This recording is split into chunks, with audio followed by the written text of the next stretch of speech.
Welcome everybody to Caster Curse episode 8. It's been a few weeks. My bad. I got a little busy. Blair here, she got a little busy. It happens. It happens. And you know what? We're back. We're back. We got a lot to talk about today. Would you like to say hello to the people? Hi everybody. Yeah, sorry about that. We have been busy. There's no doubt about that. In the meantime, since you last saw us, at the very least on my end, I finished the last bit of my degree. I made a mad dash to get my degree conferred so I could get an application in for a July 1st deadline when I only finished my degree on June 28th. It was chaos. It was a nightmare. And then we went to Gombo. So there was not a lot of time in there to figure our lives out, but I'm very happy to be back. And joining because we do have a lot to talk about. Yeah. And I want to preface before, I'm sorry, I sound like I'm dying. Me too. I've been saying this to people all week, but I get rowdy, and for about a week after, this is what it sounds like. So you're stuck with me. Yeah, we had fun. That's what it is. That's what it is. You gotta. It's the culture. That's why we're there. It is the culture. I gotta show everybody sometime the clip of when Brad beats Remeron. You can see me pop off harder than anyone else in the crowd. I'm dead in the center standing, and I'm like, yes, let's go. And I pop off so hard. Yeah, I was on the mic for that too. Yep. I remember saying Ron popping off in the most Ron way possible. Yes. Gotta hit the Super Saiyan 3 Goku. You gotta put the fist up. Let's go. Let's go. It's kind of sick, honestly. It's kind of sick. I got respect for it. But yeah, so we should probably hop into CEO because we didn't talk about Did we really not talk about CEO? That's crazy. We pre-capped CEO, but we did not recap CEO. Oh my god. Okay, can we just talk about top 8? Let's run through top 32 because it was pretty formulaic, and then we can talk about top 8. Yeah, because it'll take 2 seconds. Because the only upset, what was it? There weren't any super crazy upsets in top 32. Prior to top 32, Sandstorm beat ZB. Yes. That was like the big one. Sandstorm had a good run at Gomo as well. So correct. Yeah, Sandstorm's definitely been a player to look out for in terms of like who's going to be doing well at Evo, especially if he decides to grind in anticipation for it. Oh, the only upset that really happened was or I guess I don't know if it was technically an upset, but Elkies beat Ant in winners. Oh yeah, and then Ant went on the losers run of all fucking time. Yeah, and then Ant beat Chuckfog, Applewiz, and Kero pretty handily from what I heard. But that was really good. Oh, Sandstorm also beat Cheesy Potato in losers and then lost to Elkies in the qualifier for top 8. Double ninth. And then Dakpo got 9th here, losing to Acorn in losers. That's right. Yep. Dakpo's been doing pretty well as well. Yes. I think Vibe losing to ZB for top 8, not necessarily an upset, but Vibe definitely someone who we know is capable of making that top 8. Yep. Oh, we got a correction here. Ant did 3-0 all of those people, actually. Oh, shit. Okay. he Chugfug slid through. Yeah, very nice. Very nice. Someone else who did really well was Shiv also beat Lucius. That is the Florida Loxodont who beat ZB at Plat Fight. yeah, I remember. I was there. That was the GOAT. Yep. No, there were a lot of scary sets. There were a lot of people that just found each other in bracket early. ZB having a ton of close sets during that. Having to beat Sinbad, Gikinga, and Vibe in a row. That's a scary little line. And then Terry and Gikinga having to play, and that also going game 5. A lot of close sets during that unfortunately we did not get to see at all. No, ZB really feels like the gatekeeper of this game right now. Oh, yeah. For anyone who is kept up with Ultimate, ZB feels a lot like DeBuzz. And I think you're going to laugh. Except he's like the opposite of like his entire like personality and play style. But like he is like the DeBuzz. It's like you have to consistently beat ZB to like actually like play ball. To be in the upper echelon. Yeah. 100%. He definitely feels like the DeBuzz of this game. Not necessarily from a play style standpoint. But like even like ZB's like kind of the arbiter of like corny shit, and DeBuzz was the arbiter of weird shit too. So I can kind of get behind ZB just being DeBuzz. I see the vision. Yeah. No, that is funny. I'm sure DeBuzz would eat spaghetti with his hands too if offered the opportunity, like ZB would. You know, anything's Wait, possible. ZB eats spaghetti with his hands? Oh, you haven't seen that before? That is a Guys, Rivals One don't tell me classic. shit like It is this. Don't tell me immortalized. shit like this. Yeah, yeah. This is like when I There's a went to clip. Boston Pizza after Yeah. a tournament one time, Oh, I and miss somebody it. ordered a tall glass of milk at like 11 p.m. And everyone was like, "What did you just order? A tall glass of milk?" Yeah, that's so funny. That's so funny. Yeah, but let's hop over to this top 8. This is where the bangers happen. Yes. Dango going game 5 with Cake Assault and pulling out the Olympia finally. I believe in this set he played both Frag and Olympia. The Olympia having a great showing for the first time in bracket, I believe. So that was really cool. And then Sophie winning game 5 over Marlon. Merry Christmas. We did it. That was big. That was big. And then let's go down into losers here. Fucking Ant. And game 5 to just sweat for the rest of his life, working his way all the way up to Cake after beating Acorn, who I believe like the week prior he had just lost to offline, beating Stango game 5, and then beating Marlon. Huge, really big. That set was historic because throughout that set, and I talked to Ant about this, he had this primal desire to throw, where he would go in a position and try to do a needle boost and then side B and immediately die. And my favorite one, actually my favorite two, happened within 2 minutes on the game that they play on Harbor. He kills He tried to do it twice? Let me tell you. No, it's better. It's better than that. So he takes stock from Marlon, goes onto the center plat, and is like getting ready to like dash and do it. In between stocks, like Marlon is actively respawning. Side Bs, Marlon drops, kills him on the plat. And you're like, cool. Minute and a half goes by, takes the stock. Guess what he tries to do again? Oh my god! Immediately dies again to like. He's doing it between stocks, like a fucking on the plat where he spawns, not going to the side plat. Oh not going my to the god! edge, just the literal underneath, directly where the Orcane is going to spawn, and just dying. It was insane. And your ass ain't like that. Sorry. Your ass ain't like that. Primal desire to lose was so real in that set, but he did it against all odds. He still did it. clutching defeat from the jaws of victory. Literally, it was crazy. But yeah, that was a very sick run. Elky's also beating ZB. Don't forget that. I forgot to mention that. Also sick. Yeah. Maple. For some reason, like I don't get surprised when Maple does well because we have a couple really good Maple players, but I feel like Maple's pretty underrepresented for the most part in like top 64 and top 32. There are very few people like the ones who like really stand out notably. Sinbad was on that list until didn't make it into like as far in this bracket. Definitely had a really tough bracket. And then it's been like Elky's and Nbad who have like Elky's been attending a ton of stuff, but Nbad just recently starting to attend more stuff. Did really well at we had a very stacked house tournament that I think he got second or he got third. Yeah, he got third in the house party. Yeah, the house party. That was good. And then we can talk a little bit about how he did at Gommel when we get to that. Yeah, and then also like Plup feels like the fucking of course, Reaper. And then it's the king, right? Yeah, like he just doesn't show up to anything, but he's the best player. Don't forget, he is going to Evo. That is confirmed. And he is practicing, which is frightening in itself. Yeah. But yeah, I think the other person we got to shout out is Sophie. Yes, and it felt like this was overdue. She did the Herculean task of beating both Marlon and Cake Assault in the same tournament and beating Cake twice, which is so rare to see right now. So few people do that. Do that.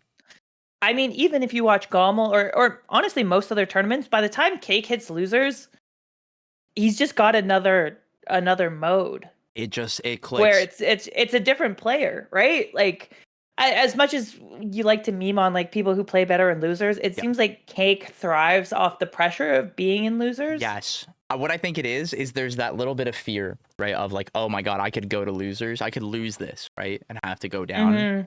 And once it's happened, you're like, we're here. Say la And vie, like, yeah. now we're just doing it, right? And it's like now we live our life. And I think like that's the thing that like almost like lifts that weight off of him. Or like, you know, now he comes to terms with like, oh hey, you know what? Maybe this bracket's a little bit better now. Maybe I like this more. And you know, so be it. He makes it work. And I think he's someone that is very, very good about like just coming to terms with it's just like, this is what it is. This is what I get. Yeah. Here we are. But yeah. Yes, he's very, very good. That being said, Sophie able to take it. And like I said, this was the last patch before Zetterburn got nerfed pretty heavily. Yes. And it felt like a good way to cap off, like, let's say that era of Rivals 2. You know what I mean? Like, it felt like Sophie was due one. It also felt like Zetterburn was due one. Yeah. And so I was excited to see Sophie come through and win. Absolutely. I'm so proud of her. And put on a good show because truly very few people are grinding as hard as Sophie is in this game. No, she is a hard worker and she is dedicated to the grind as a whole and loves this game. And while we all share our frustrations with the game in different ways and stuff like that, she obviously very much loves this game and loves this community and is committed to showing that both, you know, outwardly within her community locally, that, you know, she attends her locals with Ion and stuff all the time, as well as when she can pulling up to these major events and playing ball with the big dogs now. She's doing it. Yeah. She's playing ball, and it's awesome to see. It's so awesome. I think I think it's amazing. Like I popped off so hard watching her win. Like you're exactly right. It was due. She knew she could do it. It was due. And now it's like she did it. And now it's just okay. Now that she's like, you know, she came over here to East Coast and beat everybody. It's like, can she do it when like, you know, someone like Ion, who has a pretty good record, can she either dodge him in bracket or can she conquer the demon? And it's like, if she can do like this and beat him, then she's one of the greats. It's GG. And it's just now she's one of the greats. And it's like that last little task left of like, there was somebody that's played her so much that understands her, of like beating Ion and like Mystery Soul. Those are like her two like demons right now. Yeah. I think that's going to be like, once she does that, she is one of the greats. And it's going to be so awesome when it happens, because it will happen. Yeah. Yeah. She's committed enough to it. I would be surprised if she doesn't do it at some point. I think there's also a degree of like when your character gets significantly changed and also the engine has significant changes, there's a degree of like an adjustment period and figuring out what's going on and getting back to the level that you were at before. But yeah, I think this is great too, because as a result of this, and we'll see it later, Sophie has a really good chunk of RCS points. Yes, she does. Which she deserves, right? Absolutely. And it also gives her a second to now adjust after having gotten those points without having to worry about like, okay, am I gonna fucking qualify or not? Yeah. Exactly. But yeah, that is CEO. Sophie's got the belt. She's got the first Rivals 2 belt, which is so cool. Oh, that's so awesome. I love that so much for her. It's very cool. It's very cool. Okay. All right. Do we want to hop into Gommel? We're gonna hop into Gommel. Now we got a lot more. We have a lot to talk about. So, yeah. There are a lot of upsets from pools, and like some of them I know offhand too. So we'll kind of just like work our way down. I heard there was one in pool. There's a lot in the A pool. Is one of the like 40 seeds upset one of the 20 something. We got a lot. So right here in this first set, we're gonna ignore you. Lunar actually beat Pixie Gang Stereo. I'm not sure if seeded it was an upset, but he beat Pixie, which was amongst all of us who practiced together was a huge upset, and it was amazing like from him to do that. Really, really awesome to see. Uda beat Raven King, I believe, to get out of that pool as well. At least I think it was, or it might have been in losers down here. I know they played at one point. Yeah, I had a game 5 set with Outcast, which was Ceramic beat Lone. They had a really close set. I think it was like game 5. I see. Cool. Then now Mick Duckers. Mick Duckers, the GOAT herself, who, by the way, for people that don't know, if you know how a normal fight stick works, like for Street Fighter, she plays on that. No C-stick, no nothing. And wait, she plays on a dead ass fight stick? A dead ass, like the thingamajig. Yeah, like that's a fight stick. Yeah. And beat Beastly game 5. Yeah, big upset. And then this whole part of the Beastly bracket was tilted. I'd be fucking pissed. And then we're not done. This little part of the bracket gets annihilated. because it's chaos. Revelo also loses to Bop Gotham the Edalist. The best player I've ever seen. The best of player all you've time. ever seen, right? Crazy stuff. We keep going down. I watched this set, Spargo versus Godly. Game 5, so close. Very close. And I talked to Godly about it too, and it's like he just picked the wrong stage for Game 5. He absolutely, it was in his grasp to beat Spargo. It was crazy. So cool to see. I know Super proud of him. Godly is someone we mentioned that we were looking out for Yes. to make an upset like that. Yep. And it was literally this close, like by a hair. Oh man, he had it. Then we keep going. Yoda Cage beat Ganger Game 5. Not very totally clean. unexpected. I think we expected Yoda Cage to go on a bit of a run, Yes. but that was also a very good set. I feel like Yoda Cage and Mhm. Gengar, at least in my head, are two players who are very close in skill level. Yes, I agree. And so that ended up being a very good game, especially from people who wouldn't normally be playing against each other. Yeah, the only thing that Yoda Cage is really missing is just like making it into that top 8. He just hasn't done that yet, but you know, he's getting closer and closer every time, which is awesome to see. Then we my got God. I forget, I believe this was an upset. I don't remember exactly, but Mr. R Music were If it very was, close a seeds. small one. Beat him pretty handily. That was also on stream too. That was really good stuff for Mr. R. He showed his chops for sure, and like really He looked good in that game. Yeah, really good. That was really clean. Then did you look at that? The these slash nerfs. Was that an upset to get there? Absolutely. Absolutely, that was an upset to get there. That's who did you beat? You beat Bird, right? I beat Bird. Yeah. And then had a DQ to cast. Shake my head. Yeah, I was casting, so they made me DQ. Yeah. Then Bullets had a run. I'm so proud of him. This was definitely an upset as well. Yeah, he beat Sandstorm. Switch beat Golaji. Dakpo beat Evil Nardwar. This was a close set. He was a little worried about this. We did some prep for this. This was great to see. ZB versus Toronto. ZB lost a game to Joe? That's crazy. And then Remeron beat Maya in the Ditto. And these were just the round ones. It was a bloodbath of just it was crazy. Crazy sets. A ton of great stuff. In losers, you know, there's a whole slew of players. Like we didn't even mention Cupid made it through pools. Lone did make it through his pool. Sky, one of the players that I coach from Pittsburgh, she made it through her pools on loser side. Just everyone did well. Everyone did really well. A lot of people, like players who've been coming back. Spiral, one of the players from the Toronto area, I believe, or like Ontario. There was just a Macaque. D-Brick was at the event. I completely missed him. Crazy. Didn't get to meet him yet still. Oh shit. Completely missed that opportunity. So many great players. It was just really cool to see. Also, another one of my students I want to shout out, Mr. Person, who is one of the goats of Fusion, who's been climbing his way from the bottom. Yeah, Mr. Person made it out of pools, and I'm so proud of him. Let's go. Yeah, let's go. And it's just every event he's just doing better. But anyway, I did want to talk about yes, me playing against Ron very quickly. Yes, because I didn't know that I had to play against Ron in top 64. So I played about 3 hours of friendlies with Ron the day before. And let me tell you, I would have lost.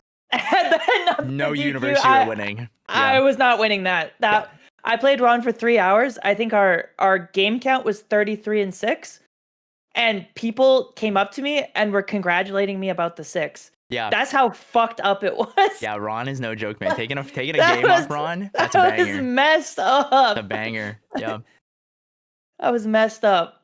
Seriously, people were like, "You got 6 games. You might be the goat." I'm like, "Motherfucker, I got bodied." Yeah, he's good. Brad is no joke, and it's messed up. But no, friendlies ain't. You're right. I'm better in tournament. That's so true. Definitely, yeah, definitely. So true. The whimsy would have carried me. Yeah. Oh, that's funny. Get back to the bracket. So we were talking about Edbad earlier.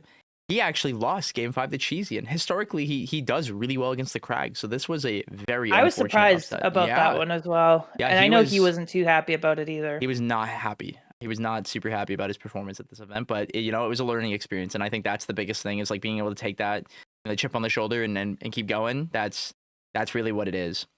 Yeah, 100%. Then we're at the funny part of bracket. The McDuckers. This shit Bob was got him. fucking peak. You can't tell me otherwise. Bob got him making his way to Spargo and unfortunately losing. And so both Marlon beating Cheesy and then Spargo beating Bob got him.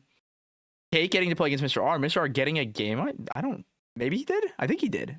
I think he did. I can't remember. Yeah, that's awesome. And then Ron beating Bullets. But Mr. Ron Gunshoe. This is the set we knew could happen. Ron Gunshoe. This is the set we knew could happen. Getting the dub on Cake Assault, baby. We're doing another one on the list, man. Here, like, because I think he beat him back in beta. I don't remember, but doing it here on live during RCS, so awesome. And it was a lean 3-0. You could see how nervous Cake was. He fucking smacked him. Yeah. I'll say shout out to the nurse friendlies. Yeah, definitely. That's totally what it was. That's what did it. That's what did it. He locked in. I will say I had the lovely privilege of getting to be like his mental coach for the weekend for mindset and preparing him throughout a lot of this. We had a long chat before top 32, and then I was working with him a lot on the final day as well. Super proud of him. Only up. That's literally it. We were finally getting into it. You know, after the rough performance that he had with his mindset at Battle BC, I believe it was. You know, this was a big step in the right direction. Finally getting that set and doing it so dominantly, like it just goes to show what he's capable of. And I can't wait to see him do it again. What happens when you inject a little "I want it bad enough" into your lifestyle? You inject a little "I actually can do it" is what it is. It goes a little long way. a little I'm a different kind of beast goes a long way. Yeah. Then Dakpo beat Switch, which was this set was fucked. This was Go watch not that on set. the bingo cards for many people, but I will say they actually have played a lot together, and Dakpo was so happy. For anyone that doesn't know, Dakpo has talked about this a lot, and I've streamed some of our sessions as well. He's been on a crusade, and that is the I'm gonna kill every Zetterburn crusade, and I'm not gonna hold back. And all that hard work was shown in that set, and I am so proud of him. Oh my god, the things he was doing, the way it was awesome, and he's gonna get better, and he's gonna do it even better. It was disgusting. I mean, it's so funny. The funniest thing that Dakpo does is when he doesn't have Slipstream online, he'll just hack dash until it's back. You just go to why would you not? Why would you not? You get put on fire by Zetterburn? Bye. I'm going to the ledge, man. See no you. way. See you. Ain't nothing you can do to make me come fight you. That set was fucked up, and the most fucked up part about it was Switch should have won. He had a full. No, watch it in game 4. He hits back air. The up smash is right there, and he just doesn't pull the fucking trigger. He literally won the set 3-1, and then lost it 3-4 or 3-2. Happens to the best of us, you know. Yeah, I mean it does, right? And that's part of the whole, the variance of playing in tournament, things like that. People aren't perfect. Yeah, I talked to him a little bit about it after, and he was feeling pretty good about it. That's good. Honestly, he was like, it was a good set. I had a good time. Yeah. There's things to improve on, but he wasn't like hella tilted. Exactly. And as a spectator and even as a caster, that was one of my favorite sets of the weekend. It was very good. I was very happy I got to cast that one. Oh, I can't tell you how good it felt to go to Jackpo and be like, the hard work was worth it. You did it. And we know the handshake we shared in that moment was just like, yes, it was. Oh, the subjecting himself to playing so much Zetterburn. Oh my god. It was worth it. It was. Now we end up in the evil part of Greg. Evil! And that is Remren's run of a century, where she is hooked ZB. Oh hooked my ZB. god. ZB looked like an O2er. Yeah, he has unfortunately had a really hard time with fighting this character, and it's been a long-standing issue. Fucked. Yeah, and he even tried. He tried Maple. I think in this set. I casted it. He did. Yeah. And I made fun of him. And by the end, I was like, I'm sorry. Yeah. The Maple did just as good. And it was fucked up. Yeah. And so there's a thing, he's working on, he's growing. And it's like he did not have fun, but lessons were learned. And it was productive in that way. And that's what matters. But Remren, I'm so proud of you, girly pop. What was it for the charity tournament we did this past month? I sponsored for her to enter because I knew like she expressed she really, really wanted to, and she did so good in that. And I knew 100%. like watching that, I was like, She is going to do so good at golf. She's dialed in. Yeah. She's locked in. She's been practicing so much. It was so great to see. But yeah, shout outs to Remerin from the Dead by Daylight community. She cooked. That bit sucks. It's so funny. That bit sucks. But so she beats ZB and beats Dakpo to get into winner's side of top 8. And like clean. Clean. Yeah, clean. Yeah, it looked like it ain't nothing but a peanut is what I'll say. Yeah. Now we go into the bloodbath. Maya making her run through, beating Pixie, Tiojo, Yoda Cage, to then lose to Nardwar. Nardwar beating Lone, Pernap, and McDuckers, then beating Maya. And Maya, that's and then losing so to funny. Cake to get 9. Oh my god. Crazy run. Then Sandstorm's run here, meeting, finding his way to Glum, beating Glum, and then finding Nbad. Nbad has very publicly shared he is not particularly great at this matchup, and it definitely showed. And that was an unfortunate luck of the bracket that he ran into Sandstorm again, and he was not happy about it before, and he wasn't happy about it after. But Sandstorm doing his darndest and continuing his run, beating Musique. Oh, he beat Musique as well. And Musique beat Cupid, Hualu, Uda.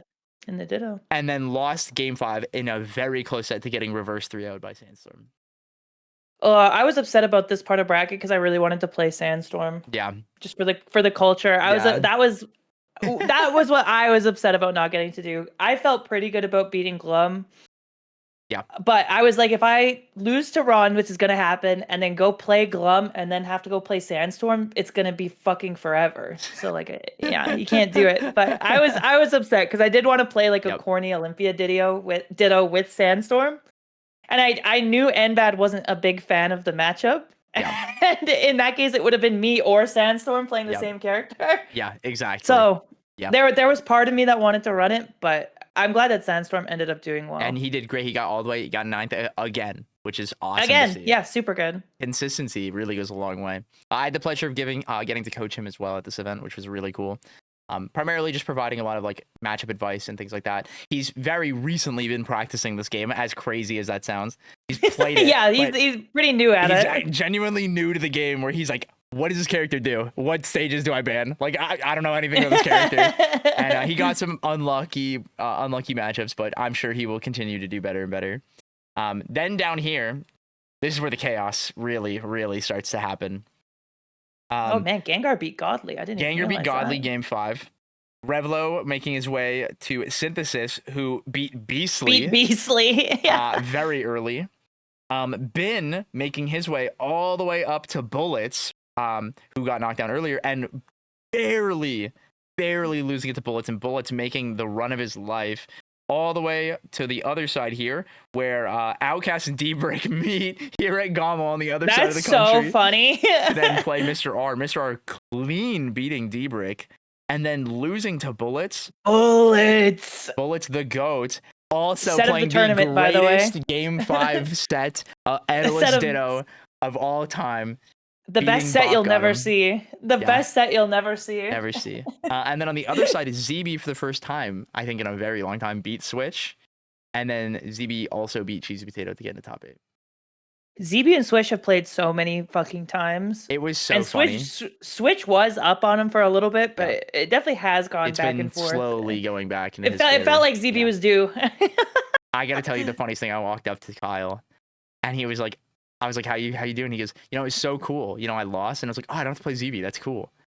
And then he was like, and then fucking ZB lost. And in the perfect point where we're going to have to play again. And here I am playing him again. Yeah, he said that to me too. Yeah, and he was like, it wouldn't be a rivals major if ZB Switch didn't happen. That's just meant to happen. It's prophesized. It just has to. Every single one. Happen every single time.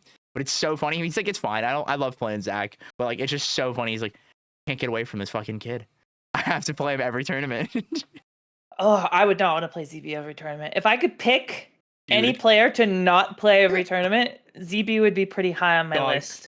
I can't tell you how hard Dakpo pops up every time ZB loses. And he goes, yes, I don't have to play ZB. There's no way I can play him now. Yes. Dakpo never wants to play ZB ever. It looks like a nightmare. Truly... Evil ZB creature. is right under Ron in terms of people I want to play in bracket. That's like Evil player. 1 and 2. It's like God. it's cursed. It's cursed. All right. Top 8 of Gommel. One of the greatest top 8s ever, I think. This set, every set was a banger. Every set was dumb. Fargo beating Marlin.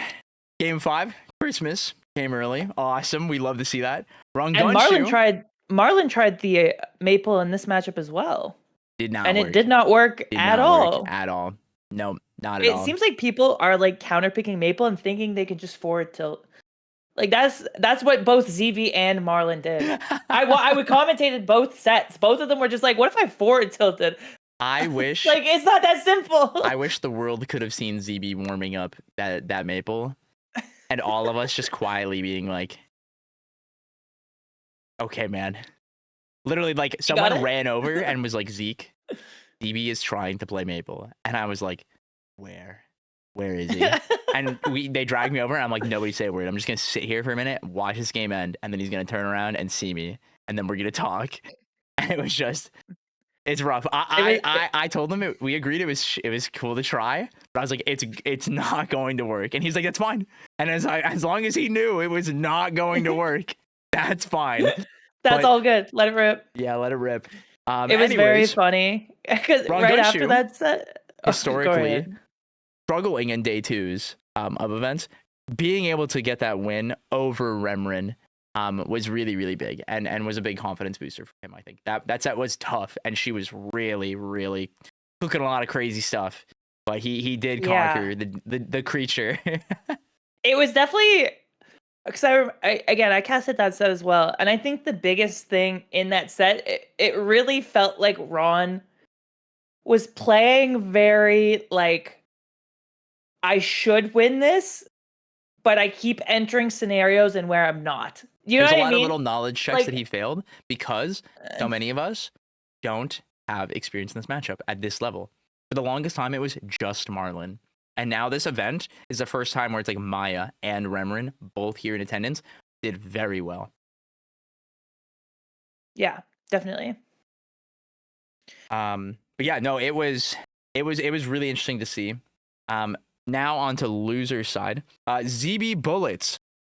The greatest win that he'd ever earned. Set of all time. Where the first 4 games were complete Mickey Mouse Clubhouse video games. And they're like best friends. Was Mickey Mouse Clubhouse. They've known each other for years. Every single game was so fucking stupid. See, there was a point where Evil Nardwar CD was keeping track of the percents and was like, it's so awesome that ZB has done the same amount of percent that he has taken across 3 stocks in 1 stock. That is so awesome because he would just die at 40 over and over. So funny. And then he would win the game. Yeah, it was so funny because when he walked down from that set, he was laughing so hard, looks me dead in the eyes and goes, I really wanted to lose. And I just went, why did you want to lose, dude? He was, I don't know. I was like, you were really trying to lose. And we just hugged and I was like, good job not losing, man. I'm proud of you. It was so fucking funny. Because that last game, he cooked him. He cooked him so hard. But the first 4 games, dude, he was playing Subway Surfers or something on his phone. I don't know what it was. The first 4 games was just like you roll a dice and you we flipped a coin on the cast to see who won. And the coin was fucking right. Like that's awesome. That's so that's awesome. What this fucking shit was. Like that's how. Oh my god. How ridiculous this set was. There was no reaction to it other than just confusion. Yeah. So funny. Yeah. Then on the other side, we have Cake versus Dakpo. Cake winning that pretty dominantly, but some of the games were a little close at times. But Cake definitely had the upper hand throughout that set. Very much showed that he wanted it. He looked very good off stage in that set in particular. Oh, yeah, he was cooking. He was killing him really early. I didn't know that you could do it like that. Yeah, you can do it like that. Yeah, Raster recovery. Raster recovery, not good. A lot worse not now. Good, actually. A lot worse now that Slipstream is, you can't Jake was dick around. abusing that shit. Then ZB had to play Remrin again. It was just as bad the second time. There were aspects of it that were worse. Yeah, no, we basically all agreed when talking about it that it's just like, Good job getting here. That's awesome, man. And No, we just there's moved no on. way he It just can't went like win. today's not the day, and that's okay. Well, And yeah, sometimes you today just wasn't the day. He Yeah. got fucked on Yeah. twice. Yep. But then triple Christmas happened, and Oh, Cake the Assault greatest set finally of beat all Marlin fucking time. 3-1. And oh my god, it was so beautiful. We were popping off so hard. What a great set that was, genuinely. He was cooking them. I've never seen Cake play that way in this game. The amount of times that he was getting so much value off these stray hits, off like forwarders, his play is continuing to evolve, which is so cool to see. When people have really been stagnating on how to be more creative with Forsberg, he is continuing to innovate and build on ways to find openings and get immense amount of value and create like insane advantage states. That character is so nuts, and he is just continuing to show everyone that. Yeah, he also hit him with the "I love you" at the end. He did hit him with the "I love you" at the end, and that was fucking awesome. As we know and breathe. I mean, everyone can go back and watch my reaction. I'm sure the same reaction you all had of just fucking chaos. What's so funny is me and Nbad were popping off so hard. We literally hugged when Alex won, and then I turn around and Cupid runs up and he goes, "Did he just, hit him with the?" And I was like, "What?" And he comes down, and I was like, "Did you do that?" He was like, "Oh yeah, oh yeah." I was like, "That's awesome. Good job, man." I will say like one thing on that for everybody. I have seen, as someone who comes from sports and watches a lot of it, that is nothing. That is not against the rules. That is nothing. And yeah, I've heard worse things from people in the crowd at a baseball game. You guys, it's okay. Nobody got hurt from that. It's okay. Yeah, I think there's a degree of like it sets up a fun storyline and a rivalry, and I think people are not used to rivalries where the people don't actually like each other. Yeah. Yeah, and so I think there's something there in terms of it being exciting. Yep. As a matchup that we want to see. I agree. Again, like Zeke, you know where I stand on this. I'm a fucking instigator with this shit. I like when people do like. I used to do stuff like that for the love of the game, not even because I dislike people. It's just like it was fun. But yeah, that set was pretty gas, and honestly, it felt as someone who watched and casted both the Battle of BC set and this one. Yeah, it felt very similar in terms of the way that they were playing, with the key difference being that it felt like Cake had shored up like the edges. Yes, and exactly. Specifically like the edge guards. Yes. And the ledge trapping. Yes. Is where we saw stuff fall apart at Battle of BC. And I'm not just talking about the clip that and have seen. Which is like the obvious moment that it fell apart. But there were a number of other moments throughout the set, you can go back and watch it, where Cake did not put on pressure at the ledge in ways that were like guaranteed. And so it felt like that little momentum shift of, okay, this is something I've practiced and got covered, on top of like the combos looking good and taking calculated risks in terms of engaging. It looked like what the Battle of BC set should have looked like. Yeah, it was like it could have been. And just ended up not looking like as a result of was Cake. Like, it was like the pieces were there, but we're not clicked together yet. And it's like now he finally had that and was really ready. It was beautiful. And I'm genuinely so proud of him, because he has been working on the like how do I beat Marlin for 6 months now, like, and he did it, which is awesome. And it just goes to show, like, he knew he could do it. And it just took time, like you said, just cleaning up and edging, like rounding the edges and all that, and just like getting it all down. Like, that was great stuff. That was great stuff. It was good. And I think there's also a storyline building about who the best player in Rivals is. Yep. And who is in the contention for this like top 3, top 4, top 2, whatever. Yeah. I think it's healthy for the game that Cake is beating Marlin every now and again. I think it's healthy that Marlin gets one up on him every now and again as well. Exactly. And I think it's healthy that players like Sophie, like Ion, like whoever else are also sneaking into wins. Exactly. Yep, exactly. And erupting the conversation between just those two. So I think Rivals, in terms of like the storyline, going into a championship and just having a season, is in an incredible spot. So sick. Because you don't know who's gonna win. Yep. Yeah, it's interesting because like both Marlin and Cake expect to be there were sent to losers, which is not what was expected, which is so cool. And it's like You have people like who are Spargo expected and to Ron. win. Yeah, exactly. But yeah, Spargo, Sophie, Ron, Plup, people who are like tournament winners. Yep. Who aren't like in the expected top 2. I think it makes every top 8 very engaging. So much more exciting. Yeah, exactly. Yeah. Anyways, back to the rest of this though. Cake making his way back to Rongunshu in losers, who got knocked down from losing to Spargo in winners finals. Pretty dominantly. Spargo played really clean throughout that. Ron was definitely not locked in for it, and that definitely carried into losers. And it was rough, but Cake was on something. He was playing way better. Yeah, I was just say I don't know if it would have mattered. It was crazy. He was way more confident going into that, and it showed. And that meant that he made it back to Grands and got the game 5, which was so awesome on Spargo, where you have to fucking watch it. He clips Spargo for game 5, and Spargo pops off and goes, "That was crazy. Oh fuck, I'm dead." And it was great. It was the most like, oh my god, that spiked hit of down air I've seen in a minute. Oh my god, he annihilated him. And it was awesome to get the reset, and all that momentum from Spargo in that moment was just yanked away, gone. Yeah, I think the 2 best moments of that set were both in that game 5, like you were talking about, where Cake hit the clip and Spargo just popped off for him. The best moment. The best moment. But also when Cake upbeat directly to ledge without using his jump or any other resources, and Spargo didn't hold it to lose the set. Yeah, yep.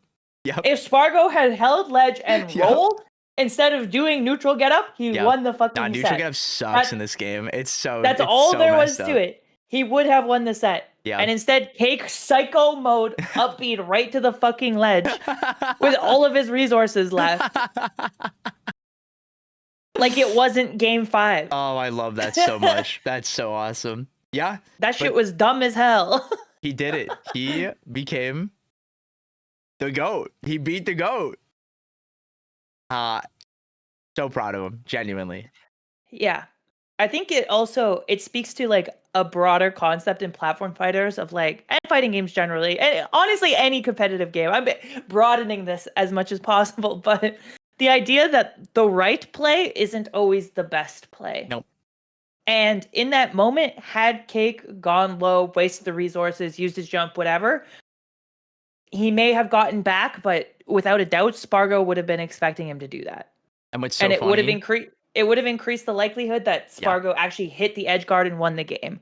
But instead, did the psycho read, yeah. He picked an objectively bad option, one that Spargo was literally already covering. Yeah.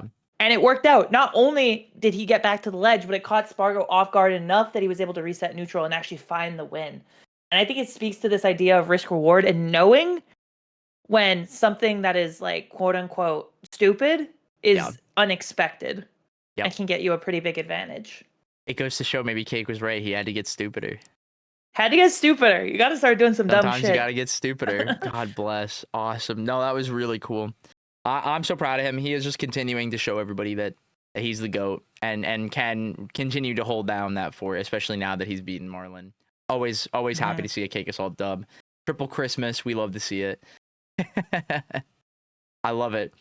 But yeah, let's talk about RCS. Well, before we do that, what do you want to talk about?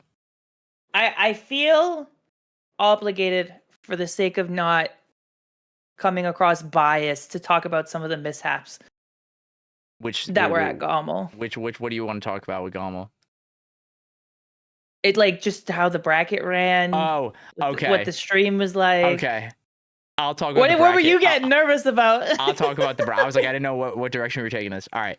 So the whole bracket mishap thing, that was an unfortunate circumstance of a lot of stuff with the TOs and miscommunications, and huge shouts to Bagel for rebuilding the bracket and maintaining a good portion of it. Huge shouts to him and the handful of people that were helping him with that.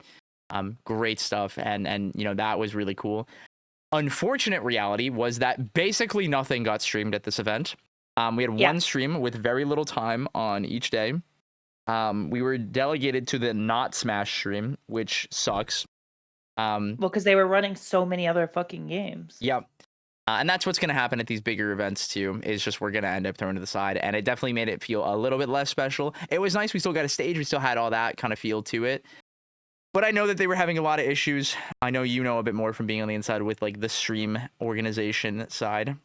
Yeah, and again, I don't want to get into it insofar as like calling anybody in particular out, and more so just talking about like it is unfortunate that there were sets for top 8 qualifiers that were not streamed. Nope. Yeah. One, because they absolutely could have been, is the biggest reason.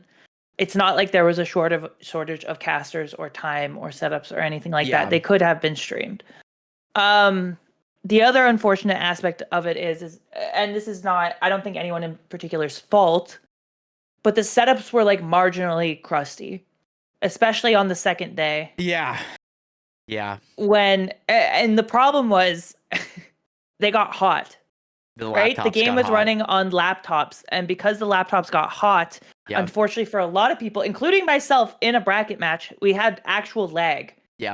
Going on in the game at certain points.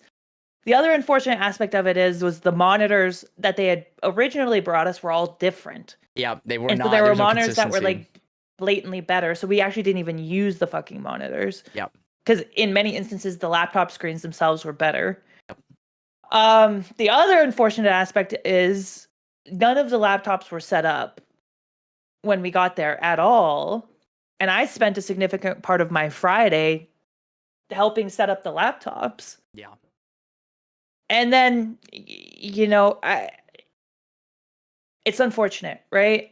It's unfortunate because this felt like a big RCS stop for a lot of us. And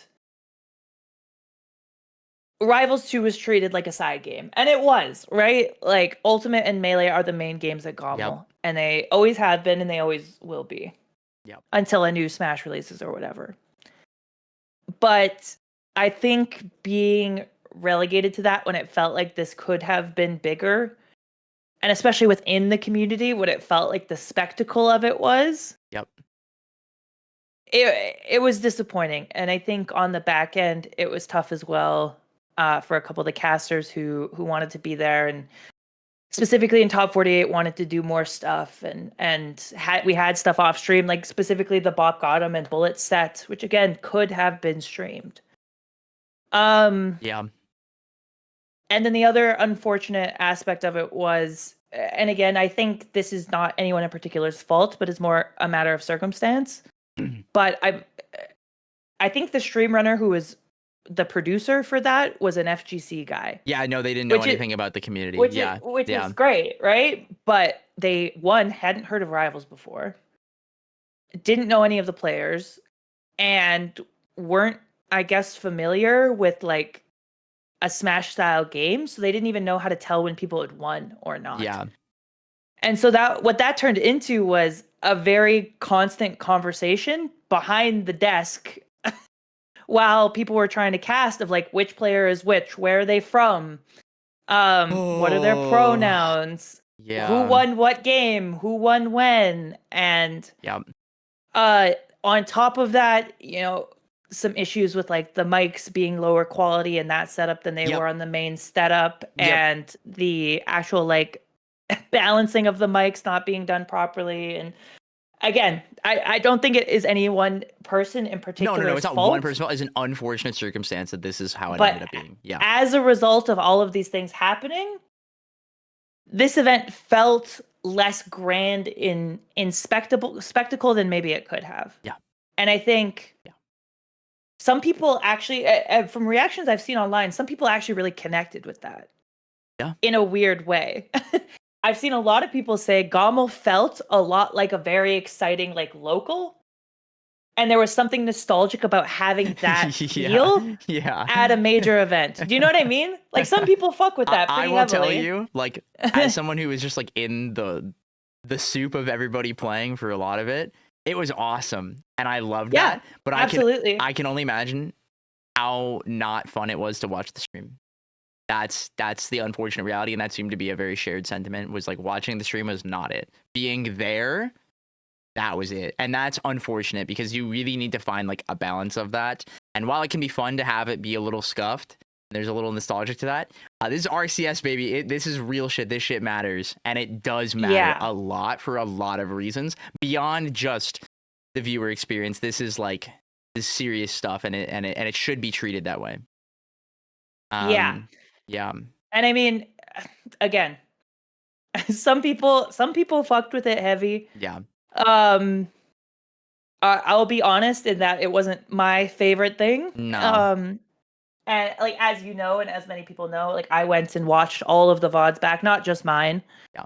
But the entire stream because I had like a 9-hour layover for no fucking reason. So I just rewatched everything. Awesome. And there were moments of it that were great. Yeah. Right? Even on stream, there were moments where people got into it and got into that local feel like you were there. Yeah. And there were moments where that enhanced it. Mm-hmm. I think undoubtedly. Oh, absolutely. And as There's people charm who to come it, from the local, there is charm to that. For me, I wish that wasn't the whole thing. Exactly. And yep, exactly. If you watch the stream side by side with the Ultimate stream or the Melee stream, as someone who was on both, yeah, you can notice the difference. Yeah, consistency and quality is very unfortunate. Yeah. Yeah. That being said, actually being there, playing the games, being with the people, and even watching parts of the stream as a like engaged viewer and someone who's kind of engaged in the local scene and maybe not taking it too seriously, it was fun. Right? There were a lot of great things, and I'm very glad that it was there. Oh, I had a great time. Yeah. Absolutely. And I don't want to make it sound like I didn't have a great time. No, genuinely had a great time at the event. Yeah. And from what I've heard on the Ultimate and Melee side of things, it's one of the best ran tournaments of the year. Oh, yeah. I heard it was a great time, especially for Ultimate stuff. It seemed like they were on schedule too, which is cool. Like they were zooming. They were, yeah. That's cool. That's always good to see. I know we were a little behind because what was before Rivals? It was Street Fighter? No, it wasn't. It was Street Fighter. Then so there's one of the anime games. Fuck, what was it? Was it Strive? I think it was Strive, and it was like the forever grand finals. It just kept going, and we all started getting invested into it, and we were like, "Fuck, it's another game!" No, oh it was so dope though. Like it was really fun to watch. Like I didn't mind. Yeah. But it was just like, oh my god, like we gotta start. We gotta hurry up. We gotta start. Yeah. So yeah, I feel like just to be like genuine, I had to mention some of the. Yeah, no, absolutely. I think providing some of the things that were really great about the tournament and the things I really liked about it and some of the things that didn't work so well. And I think the biggest thing is, the Rivals devs, I have a lot of appreciation for, especially in putting on the RCS as a whole. And I think I'm in a unique spot as a caster to feel like, okay, it is my job to try and elevate this to a level of like professionalism. Yes. That makes this seem like it's the real fucking deal. Yeah. And not that is impossible in the environment that we had at Gombo, but it's definitely more difficult. And I wish that it hadn't been treated as much like a side game. Yeah. Not that they had the resources or time or production or whatever. Like there's so much that fucking goes into that I can't even speak for because I'm not the TO. All I can say is I wish that from a viewer standpoint, it had not felt like a side game. I wish from a person being there that on the second day, it had not really felt like a side game. Yeah. I will just say this. Everybody, you need to prepare yourself for Evo. You're not getting many sets. And that's okay. But that's just the way it is. And I think everyone needs to set their expectations very accordingly for Evo. You're not going to see 99% of what happens at that event. And it's okay, because it's still cool that it's getting featured and we have this opportunity, but it is not going to be the tournament that you want it to be. And that's okay. It's Evo. Evo is Evo, and the privilege of getting to be there and being the #1 side game is so huge. But it will not be the spectacle of like watching all of Street Fighter for 3 days. That's not what this is. This is a privilege to get to be part of this experience. That is it. Yeah, for Evo, you guys are gonna get Yeah. to all of top 8 if you're Yeah. lucky. And I will also tell y'all, yeah, we as a community, I would love to go to every tournament and IRL stream. I can't afford that shit. None of us can afford to be doing that. It is so expensive to do that and have the hotspot and everything. It is a nightmare.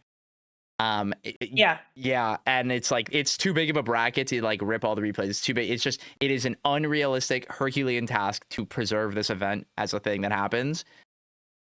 If you go to Evo, do yourself the privilege of bringing a thumb drive, and after every set, rip your replays and take them home. Do that for yourself, because that shit is going to be lost to media. It will be gone. It will not exist. Like, this doesn't mean Evo's not going to be a great tournament. No, it's going to be awesome. It's going to be so cool. Or and privilege. I imagine that the stream that we do have is going to be very, very high quality. Mm-hmm. But yeah, I hope nobody is anticipating Rivals getting a ton of attention at Evo, because the reality is it's not going. It's a side game, yeah, and it's very much setting that expectation accordingly is really, really big. What we can do as a community, which I think is really important, is to provide this feedback and critique so that the devs and the TOs can better uphold these expectations for quality across the board for all their events and things like that. And especially for the events where Rivals is one of the main things. Like, we have the RCS Online #2 happening, and I hope they've learned their lesson from last time for many, many, many things that I'm not going to dig into right now because I've talked about it endlessly. They've changed the time to be a little bit later, which is cool. And shout out to that. That's proof that they're listening, and we'll see if the rest happens. And it's like stuff like this is what we as a community can do to help elevate this without, being able to actually make it a physical difference. And I think the biggest thing is, like, everything we say here about the good, the bad, or the in-between or whatever is not from a place of like malice or disdain. No. Right? It's from a place of we want these events to be the best that they can be and want to engage with them like in their fullest for the quality that we feel like they should have. And so, and like the scheduling or whatever that we feel like they should have. And so it's not from a place of like we're trying to put people down or we're trying to be haters or we're trying to No, we just know it's capable of being better.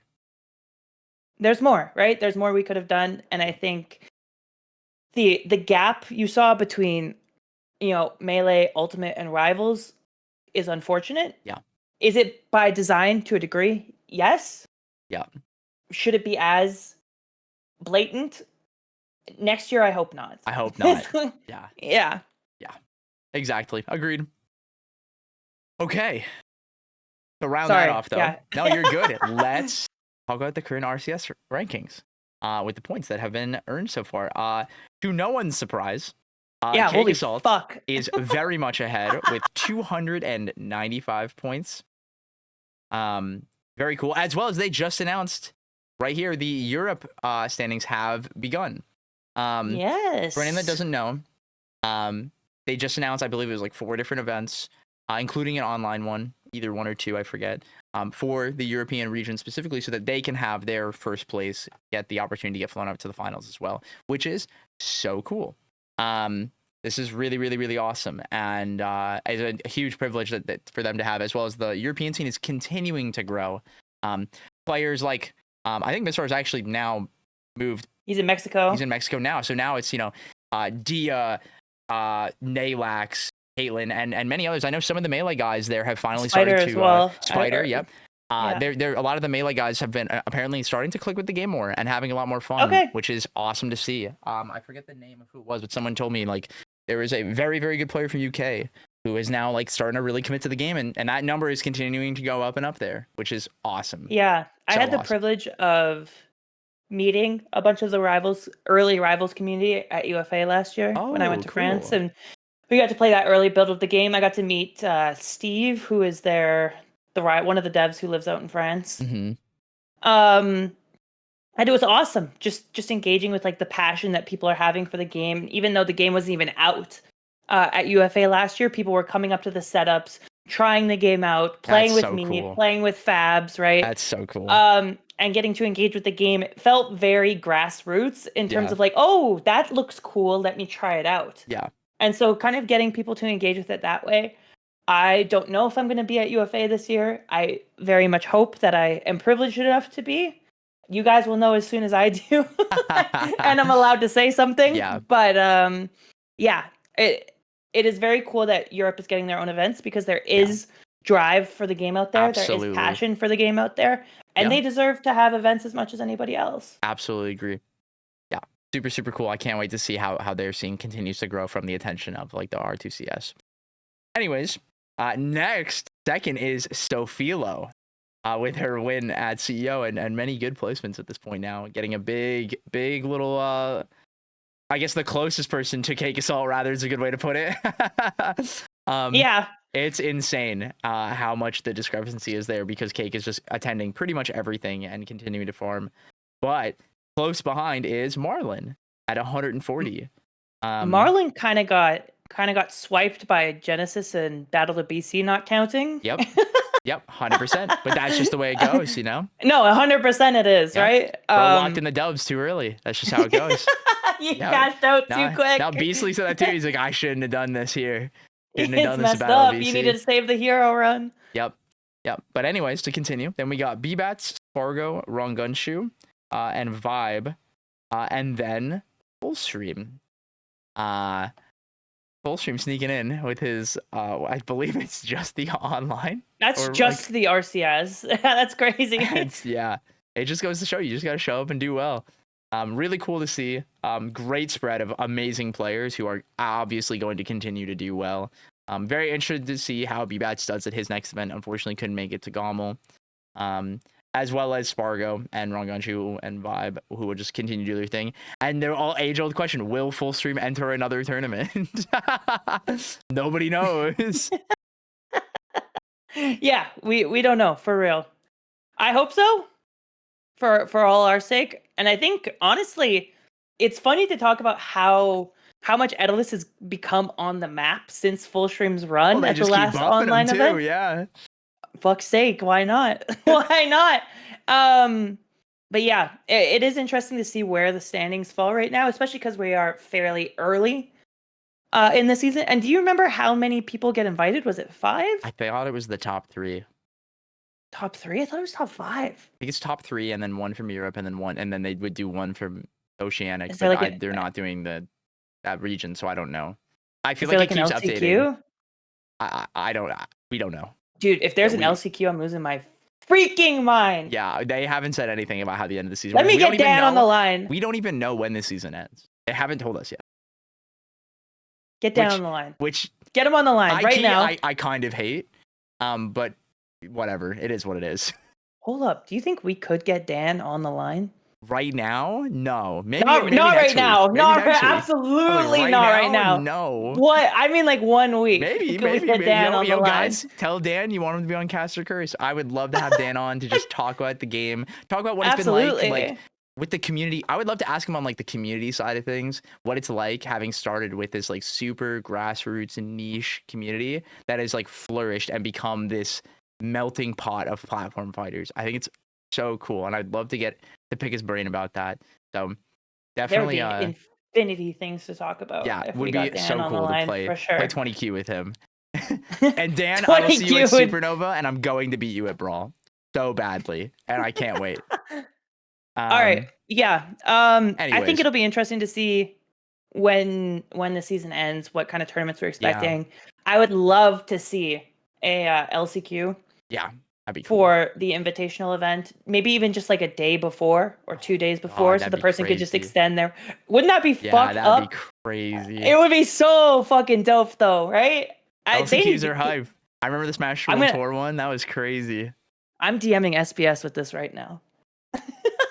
You're crazy. We need to make that happen. It's too peak. Yep. Okay. Either way, I definitely think an LCQ would be a very cool idea, just in terms of allowing players who weren't able to travel as much get the opportunity. Get the opportunity to qualify at all, just based on like merit alone before the event. And I think an LCQ happening like before, like right before the event, one, from a production side, allows you to keep the same production and casters that you were going to use for the actual event, just extended an extra day. Yeah. But also lightens the load on whoever flew out. Yeah. In terms of having to do another flight, and also lightens the load on the dev team in terms of if somebody already flew out, you don't exactly have to fly them out again. Yep. Exactly. Do we know there's an invitational? Not really. Everything can be found. This is in one of the previous episodes where we went over this full document. Here in the championship series rules, I believe they covered the way the end of the season works. Bluntly, I don't want to go over it again because we did it entirely in another episode, and Yeah, we did it a whole does thing. actively update. So please keep an eye on this. I'll throw it in the description again for anyone that did not get to see this. It's implied that there's some sort of invitational there or is event something- with the people who make the top score.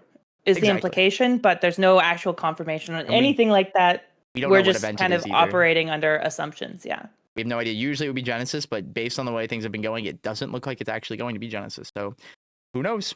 We'll have to find out. I hope it's its own event. I really hope it's its own event. I really do. And I hope they put it in Seattle so then I can go. Yeah, okay. Let's keep dreaming on that one. Finding a venue in Seattle. That's a good joke. That's a really good joke. It'd be sick. It'd be sick. Crazy. Okay. Let's move on. Absa. That's a character that exists in the game. That is now. a character that they added Absolutely to the game. It is. Absolutely. What do you think, Absa? I mean, like I'm trying to think of something that's expansive beyond like what you've already heard. Because obviously, like Absa's fucking hard. Yeah. All it takes is playing her for 2 seconds to be like, this character is difficult, has a lot of movement tech, has a lot of options that take more than just a day or like a week to master, like a lot of the other characters in Rebels 2. I think the question kind of becomes, once those things are mastered, can she keep up? Yep. I think probably. But I think the other question becomes, is it worth putting in the investment to get that much done when you could be playing like Olympia or Claren or Zetterburn? You know what I mean? Yeah. Because and not to say that those characters aren't somewhat difficult or have nuances, but like, let's be fucking for real. They're not even in they're literally easier, objectively. Yeah. They're not in the same fucking universe as what Absa's having to do. Yep. Exactly. How do you feel about it? I think you're the nail on the head.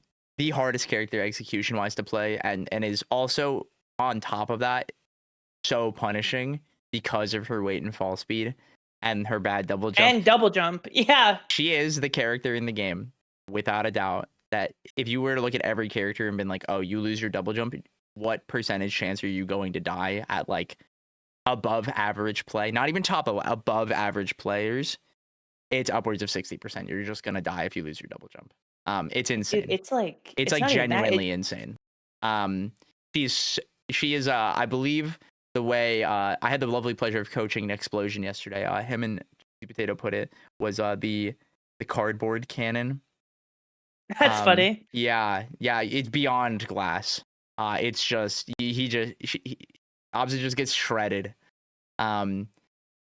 You die to stray hits more abrasively than anyone else. Yeah, the cardboard hydrogen bomb is what they called it. Yeah, because her highs are so high. You hit an up air at 40, you're hitting 6 more. And Let's go. It's awesome, right? But like, you drop one of those up airs and you get hit by reverse hit, like forward air from Zetterburn, you're getting comboed and you're dying, like right there. And it feels so bad. I don't think they should change that in particular. There are certain things that I would like them to change, and I'll kind of get to that later. But she is the most I've been whelmed by a character. Like I thought Daedalus was better than this on launch. Genuinely, with all my heart, I thought Daedalus was better than this, and I think it's very much one big thing. And I've been talking about this a lot. They made a character whose entire gimmick, or a large portion of her gimmick and the way she interacts with a platform fighter, is by jumping. In a game where you are actively rewarded for not jumping, So she is actively fighting the engine to find opportunities. In a game where characters do that better than she does. And it's just an inherent flaw with her design in a way. Because what's cool is they've preserved. She feels so much like Rivals 1. There's little things that they can continue to fix, but it's so cool to see that it's like, this is Absa. This is Absa. There is way less uncanny valley that like Edalus was like, this is not the same character. His entire kit was built around dash attack, wave dash in Rivals 1. Yeah. And forward air works completely differently, like all these little things. But it's like Absa is Absa. And it's really cool that they accomplished to do that. And huge like W devs moment, because I was like, this is so fun. I admittedly I can't say this. I got the pleasure. I unfortunately got sick, or I got hurt during the whole creator event, and I wasn't able to play in the tournament. But I had the privilege of getting to play a little bit of Absa prior to that. I'm currently working on a video for that still. But very bluntly, having played her against some of the best players in the world, I got legitimately frustrated. And it was like, execution was like, this is hard. But it was like, I would just get hit by Zetterburn at 50. And I was like, it literally doesn't matter what I do. It like literally doesn't matter. And that is obviously like an obtuse like exaggeration, but it felt that way. And it's like, I think he's a character that has been put in the game where it's like, those really high highs are awesome. But man, are there some matchups where it's like, dog, do something else. When you fight Zetterburn or Claren or Olympia, it feels genuinely like you are Sisyphus. And it's like, if you get that perfect grab at 42% and they DI this, you're like, yes, this is awesome. This is the coolest shit ever. And you're like, that's so good. But you whiff that F tilt and Zetterburn grabs you and you just go, hands up. You got me, my B boss. I'm sorry. And then you're just dead. And it's rough.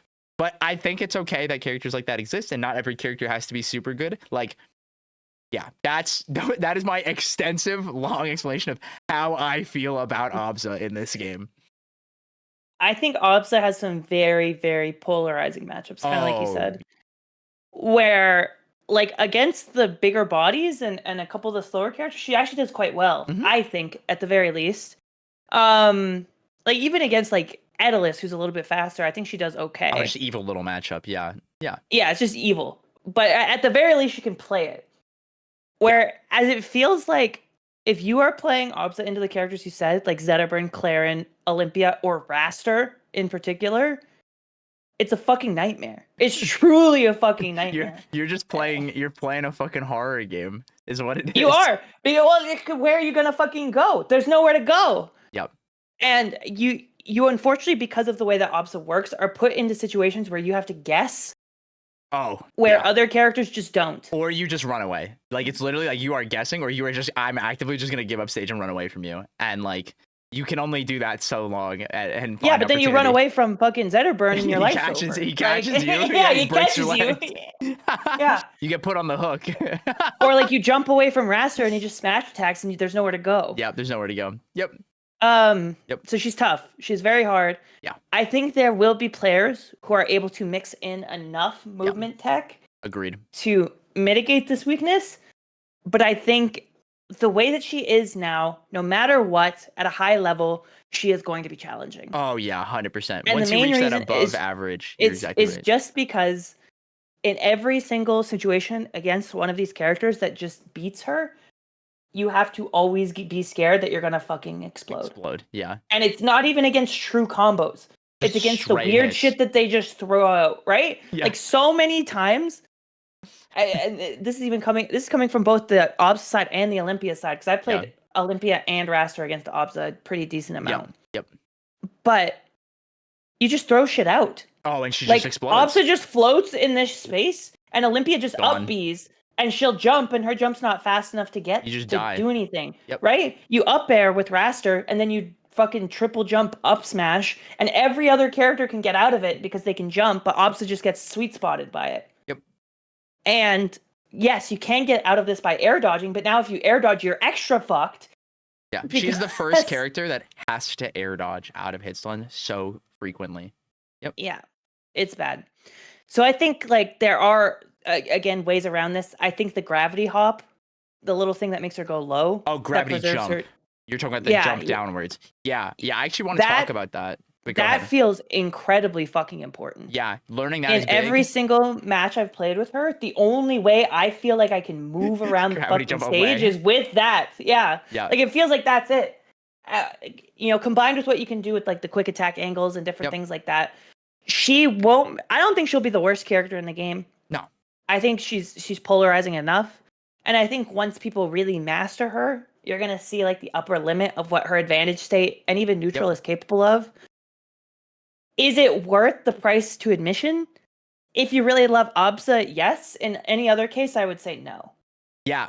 I was going to say, like, to kind of segue off of that, like, the things that I think to be changed is, like, I think there's literally 2 things that I would want changed for her. And then give it a month, maybe 2, and be like, what happens from this, right?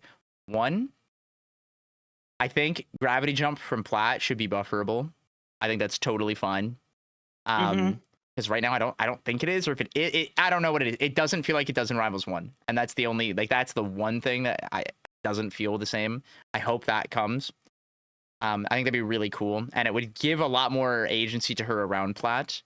2. How do I word this? I don't know why up B, like the zip, never puts you into knockdown. It never beats floor hug. Like ever. Like F tilt 2 has a % for it. Like it feels like if Absa's recovering, you just sit there on top of the ledge and hold down. And no matter what, it's like this weird little nasty checkmate and like all they can tech and all the blah, blah, blah, blah, blah. And it's just like, it just feels like super disadvantage. And it creates like there's never, like, even if it had a % threshold, it would make like this, because right now it's one of the best ways for her to get out of disadvantage because she can't jump. She cannot jump. You cannot jump against a character as fast as Zetterburn or Claren. Like you literally can't do that. And if you did, you're a genius. Like, you're gonna die. Yeah. No, you're gonna die. Now you're super happen. Dead. But it's like that's the thing, right? And it's like having up B be able to be used aggressively where like it could eventually put in a knockdown, I think would create a really unique interaction that nobody else in the game does at all. Yeah. That is probably like I would not buff any of her moves. I think they already hit hard enough. I think Cloud is fine. I don't particularly like the amount of distance it has to go when you tap side B, but I think it's valid. Like I think it's fine. A lot of people are frustrated about like Cloud Hop being laggy. I think that's fine because you can do it like 3 times for airtime. Dick around up there. Take your time. Stop trying to land on your opponent. That's kind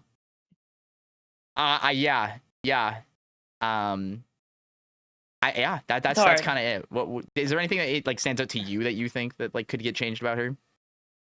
I think it's tough. Like when Olympia came out, I remember having this conversation with you of like, this feels like the first character that has a disadvantage state. Like that really has a disadvantage state. Do you know what I mean? Yeah. Not that other characters don't, but it felt like Olympia, and it still does feel like Olympia sees some variance because she's... I'm gonna forget. I'm sorry. I have to interrupt you. There is one other thing I want them to add. When you pop Cloud, it should not stop your momentum when you're moving. I hate that. That's actually true. I want it to be an option. Like if I hold shield and do it, like in the air, I keep my momentum. Yeah. I want that so badly. It would make the creativity of moving around everything. It just adds a whole layer to it. You can do that with down B. You can keep your momentum when you just down B and drop Cloud. You completely keep your momentum. But when you pop Cloud, I guess it's like if you do that and pop and keep moving, then like it would hit towards you and then you would be moving away. Like I see the reason, but that's why I just like make it an option for me to do it. I don't know if it's hold it. I don't know. Something like that would be really nice. It couldn't be hold because of the lightning line. Oh, true. Yeah, exactly. But yeah, anyway, sorry. Disadvantage. Go ahead. Yeah, I would say it felt like Olympia was the first character that had like a very real disadvantage in this game. Yeah. And it feels like now that like Absa is the second character that has a very real disadvantage in this Yeah. game, and it's fucking worse. It's actually crazy. Yeah. And And she's a floaty. That's the crazy part too. that's a tough spot to be in. Yep. As a character who has to play in a bracket against real people. In terms of what I would buff, she's one of those characters that is very hard to change without her becoming toxic. Yeah, I agree. Because if don't you make think her could too change good, anything. it just becomes a nightmare, right? Yeah. And I think as it stands, as people master her, she will probably become like mid-tier, low high tier on the upper end of things, which I think is where she should be. So realistically, I don't think I would change anything. I think the difficulty becomes it becomes like almost a raster thing where no one at the mid level is going to play this fucking character because it's impossible. No, it's not going to happen. Yeah. And I don't know if they're fine with that. I kind of hope that they are. I like I said, I think inherently flawed. Like she just loses so much to the engine. Like yeah, it's rough. It's rough. But even and like there's not like little like it's not like floor hug changes or anything like that is going to make it a significant difference for her. Nope.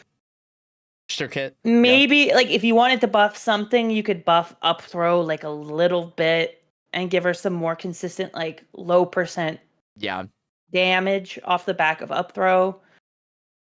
Other than that, I don't think I would change anything. No. I think she's a hard character. I think she's a hard character to play in bracket. And I think unless you really connect with Absa as a character, it's very hard for me to recommend playing Absa. Agreed. Yeah, I will say, I think she's really fun. There's so much self-expression to be had. And the fact that like myself and a lot of other people that are like really testing this character, we all play so differently is so cool.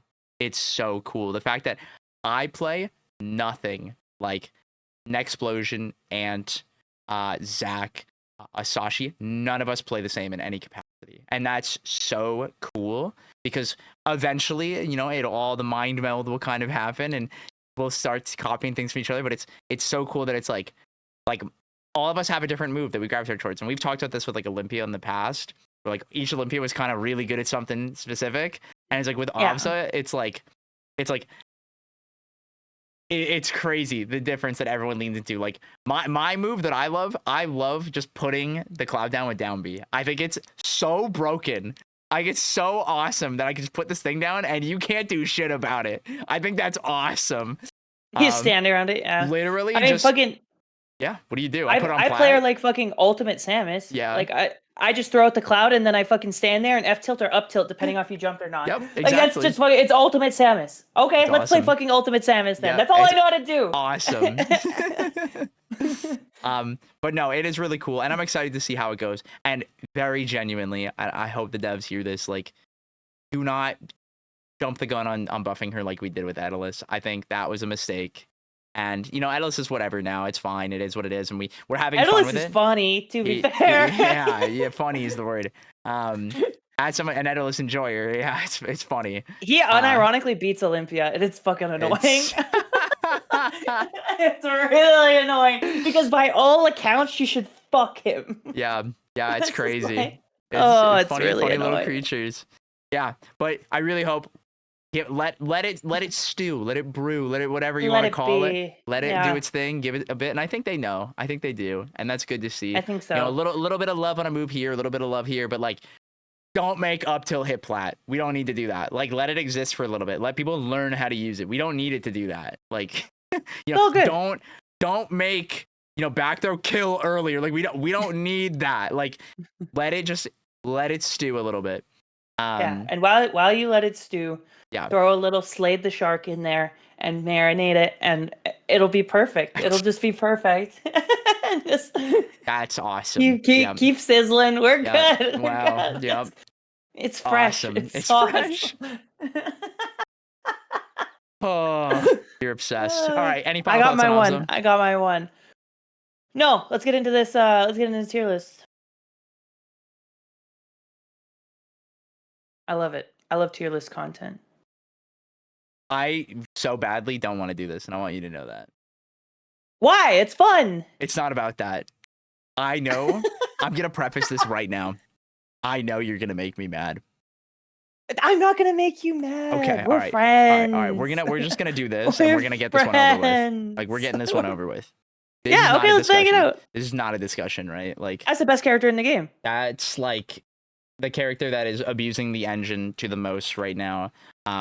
Super Saiyan God, Super Saiyan, Just Elite, beast. XX.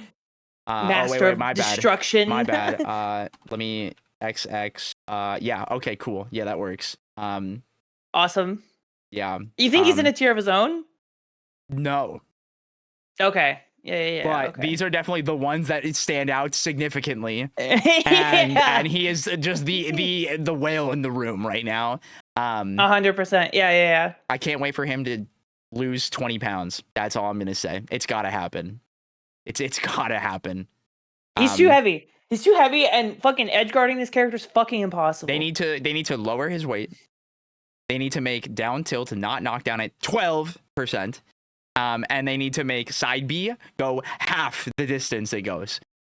And then it's fine. Fucking down tilt, man. No, Sweet spot down tilt is the most evil fucking move in the game. Fucking sour spot down tilt's fucking evil. No. Because like the percent that it does that is like it's late enough. But the fact that sweet spot down tilt, it through full CC, it's at like an insanely early percent, puts you into knockdown with true follow-ups.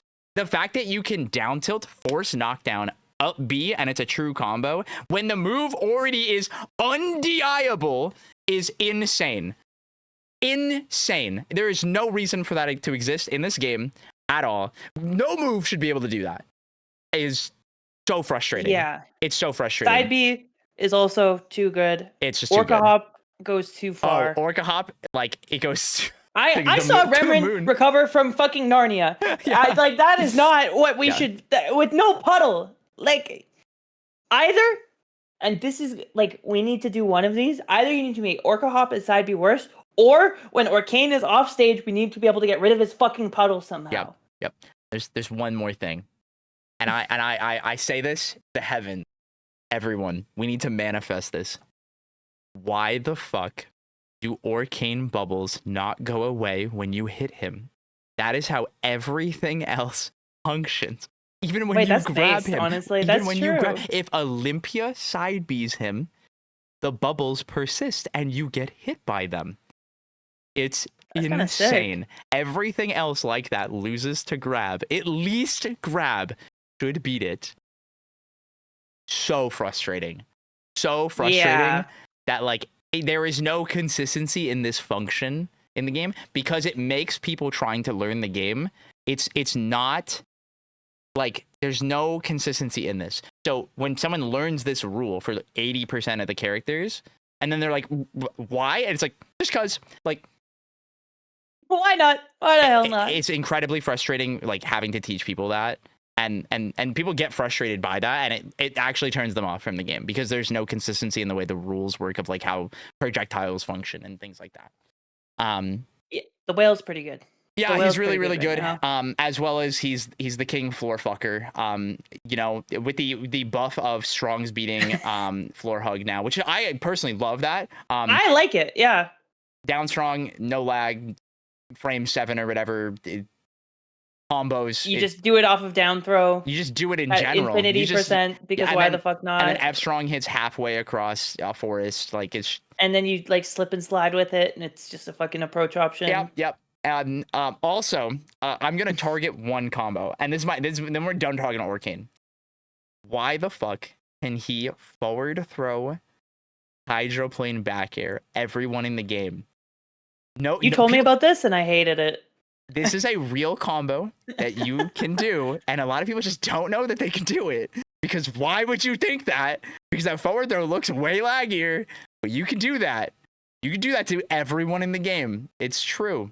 I encourage you all to learn it and show people. Yep. Yeah. That's my cringe. crusade. He's cringe. It's cringe. Okay. It's cringe. Character's very good. Okay. Let's go into this next here. What do you want to name this next? I kind of want to call it the gamers.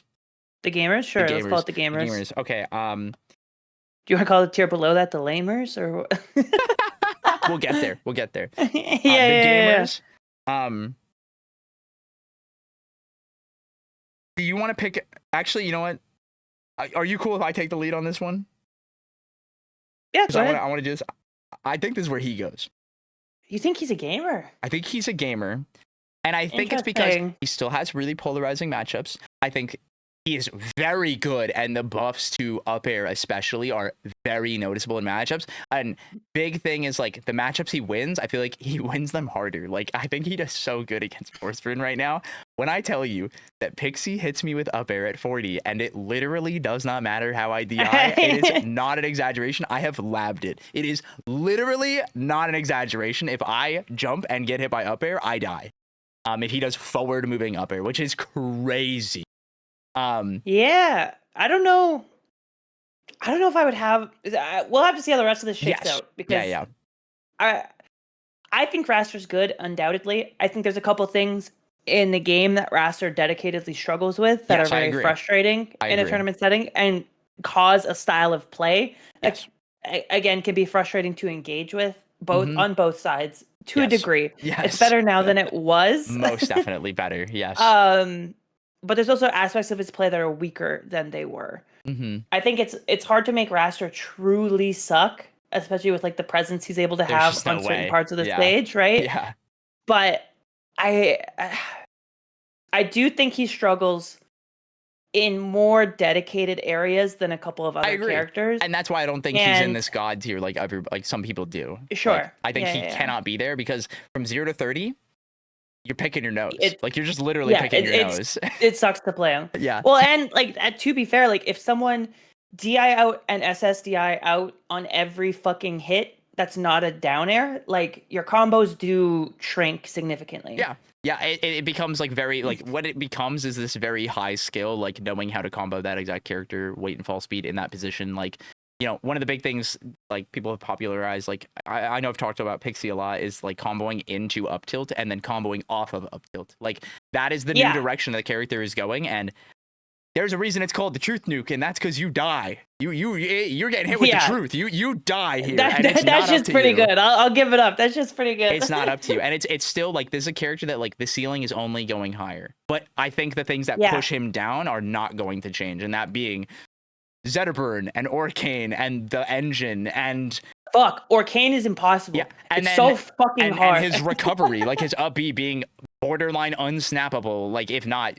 unsnappable on most stages. Like this is just a reality. Like you, we even saw Cake abusing that recovery was one in a way that no one else even really tried to do, but two in a way that looked like a checkmate. Like over and over and over, it looked like, what do you do about that? So I also think there's counterplay that's evolving as well. I agree. Yep. All right. What do you wanna call this next year? I'll let you take the lead on this. The tier below this? The tier below this. Oh, I don't know. I want to call them like just a regular regular Joe. No, I wanted to call him like Richards or something. Regular Richard. Okay. Regular Richard. Right. Yeah. Regular Richard. Who do you think goes in regular Richard? I can't Who's the first character that goes in regular Richard? Yeah. Fuck. That's a great question. That's such a good question. I feel like Absa's a regular Richard. I think Absa's definitely a regular Richard. Yeah. Well, she's kind of evil, and you know she participates in capitalism like the rest of us. She too pays got a taxes. 9 to 5. Yeah, she too has to pay taxes. Unlike the XX Super Saiyan God Super Saiyan Elite XXs do not pay taxes. Trying to find upward momentum, but the company's not great. You know, it's a regular Richard. Yeah, I think that lands pretty comfortably. Yeah, so the first tier we've got Orcane, the next tier we've got Raster, and the next tier we've got Absa. I actually don't think there's going to be any tiers below that. No, I don't think so either. Yep. So let's get that prepped. We get to have fun now. You get to make me mad. What do you mean? We just agreed on 3 things. No, in a I row. know, and it's awesome. Yeah, and it's awesome. It's awesome. Yep. Just say a character. Just make a play. Make a Yeah, play. you and make I'll, a play. I'll... No. You get to do it this time. You want me to make a play? You make a play. Tell me where you say a character. Olympia's a gamer. Olympia is absolutely a Super Saiyan God Elite. No, There's no way. you're fucking kidding me. There's no way. There's literally no way. What matchups does this character lose? And stop saying Edelus. That's not right. What do you mean? It's literally not true. You are just It's so so bad hard. at holding down. No, you're actually like so wrong. She engages with this engine better than anyone in the game besides Orcane. There is no way. Her combos are so easy to execute. And just because you can hamster death or get grabbed at 60, if you get grabbed at 60, it's literally your fault. It's literally your fault. She also does the same thing that Orcane does, which is your tilts now become super god moves. Once you hit exactly 89% on everyone in the game, this is a reality that you have to accept as someone who also plays this character. We're playing one of the best characters in the game. I'm sorry. Like, this is the reality you have to accept. We also have Fox Snare, so like we can't be bad. Sorry. I don't think she's bad. I'm not saying she's bad. I'm saying she can't not be God. She can't not be God. She's top gamer. She is Oh, in the Super Saiyan God Elite. I'm sorry. You're killing me. Yeah, this is the one. This is the one that I know you were not gonna agree with, and it's a fact. She might be the bottom of it, but she's absolutely up there. This character has a guaranteed trade stock combo on everyone in the game at large percent windows. That is true. Like that is a thing that we haven't gotten to see this because we haven't seen Ion and Asashi and a lot of these guys who are so good at doing that kind of combo at all these events. And now we're just starting to see Stango starting to play this character. Like, we are only going to see Olympia just go up and up and up in stocks. Like, it's only going to go up. I think, and you may disagree with this, I think that the variance that Olympia has in a tournament setting keeps her from being that good. I think the runs that we've seen have been inconsistent at the best of times. Sandstorm got 9th twice. That is true. But he fucking doesn't know what he's doing. Human Lime got 5th and then got 33rd. Like, what do you want from me? The character because he gave up. He plays Raster. What do you want? Raster players don't know what they're doing. It's fine. It's fine. What do you want from me? No, fucking Switch dropped this character because Zetoburn's better. That's what he told me. I didn't deny that. That's what he told me. I didn't deny that yet. So, we haven't gotten to that yet. We'll get to the burn boy. We'll get there. I think Olympia is very good. Yeah. I think Olympia gets cutscened by too many characters who are too common and have too many good players that know what they're doing. I think what you mistake as variance is you getting hit by the move at the percent that you shouldn't be getting hit by. If you get grabbed by Ron from 20 to 89 billion, you fucking die. That's just him. That's just him. That's just him. That's just what happens. There are 3 people on Earth who do that with Claren right now. 3 people. Nobody else does that. It's not variance. It's don't get grabbed by the Claren. Run away. Run away. There's no variance. You're just picking a stupid fight. You run up and you hit his shield and get grabbed, you deserved it. There's no variance. It's not variance. It's you doing the wrong thing. Sometimes I get floor hugged. Don't use that move. Get on. What do you want from me? Down air him. Boo, that's you winning. Okay, well, fuck you. Yeah, fuck you too. Yeah. So, yeah, next that's fine. character. As long as she's at the bottom of this, I can get behind. Sure. All right, so let's add another gamer. Let's add another gamer. Another gamer? Yeah, another gamer. I think this is gonna be a hot take. I want a hot take. Fleet's a gamer. I absolutely think Fleet is a gamer as well. Yep, I think Fleet's a gamer. I think Fleet's in the next tier. I think Fleet is actually really good right now, and now has she's a better gamer. She's a better gamer than Raster. You guys aren't fucking ready for this. I don't know about that. She's a fucking gamer, I don't know about that. Let's not. She's a better gamer than Raster. You can't say that. The amount of win conditions that Raster has that are literal checkmates, not true. And while the Fleet players are very good at this game, Mr. Soul, Billy have insane results, as well as many others. And this character is fantastic and is very simplistic in that way. It is not. You can't say that Raster's ceiling is not higher than hers. No, I think Fleet's ceiling has been demonstrably higher. I think what people are doing with Fleet, I think Float as a mechanic is one that keeps getting better. I think the up B cancels are underrated in terms of their applicability. I think Fleet's stage presence both at the ledge and off stage is like impossible to fucking argue with at this point. As much I think it's close, and I can go either way. And if you feel very strongly, but I think Fleet has demonstrated that she is able to have a more consistently strong output than Raster is. I think the reality is that she's had a lot of time to cook, while many other characters have not. I think that is literally what it is. I think the reality. I can't speculate about this shit. No, it's not about speculating. It's about the fact that like they've had since December to do the same exact combos. Since what was it, September, January, whatever it was when they did the hit pause change, her game plan has not changed, and they have just been able to continue to optimize. And the engine has been very kind to her, I think. Very kind. But then here's my thing. See, get behind me on this, please. Okay. I'm asking you. Okay. We can move Raster up later then. No, you can't say that. You can literally hit up later. a forward air at 40 and kill everyone in the game. You're insane. Okay, you hit, Fleet. you have that. You have hard throw confirms.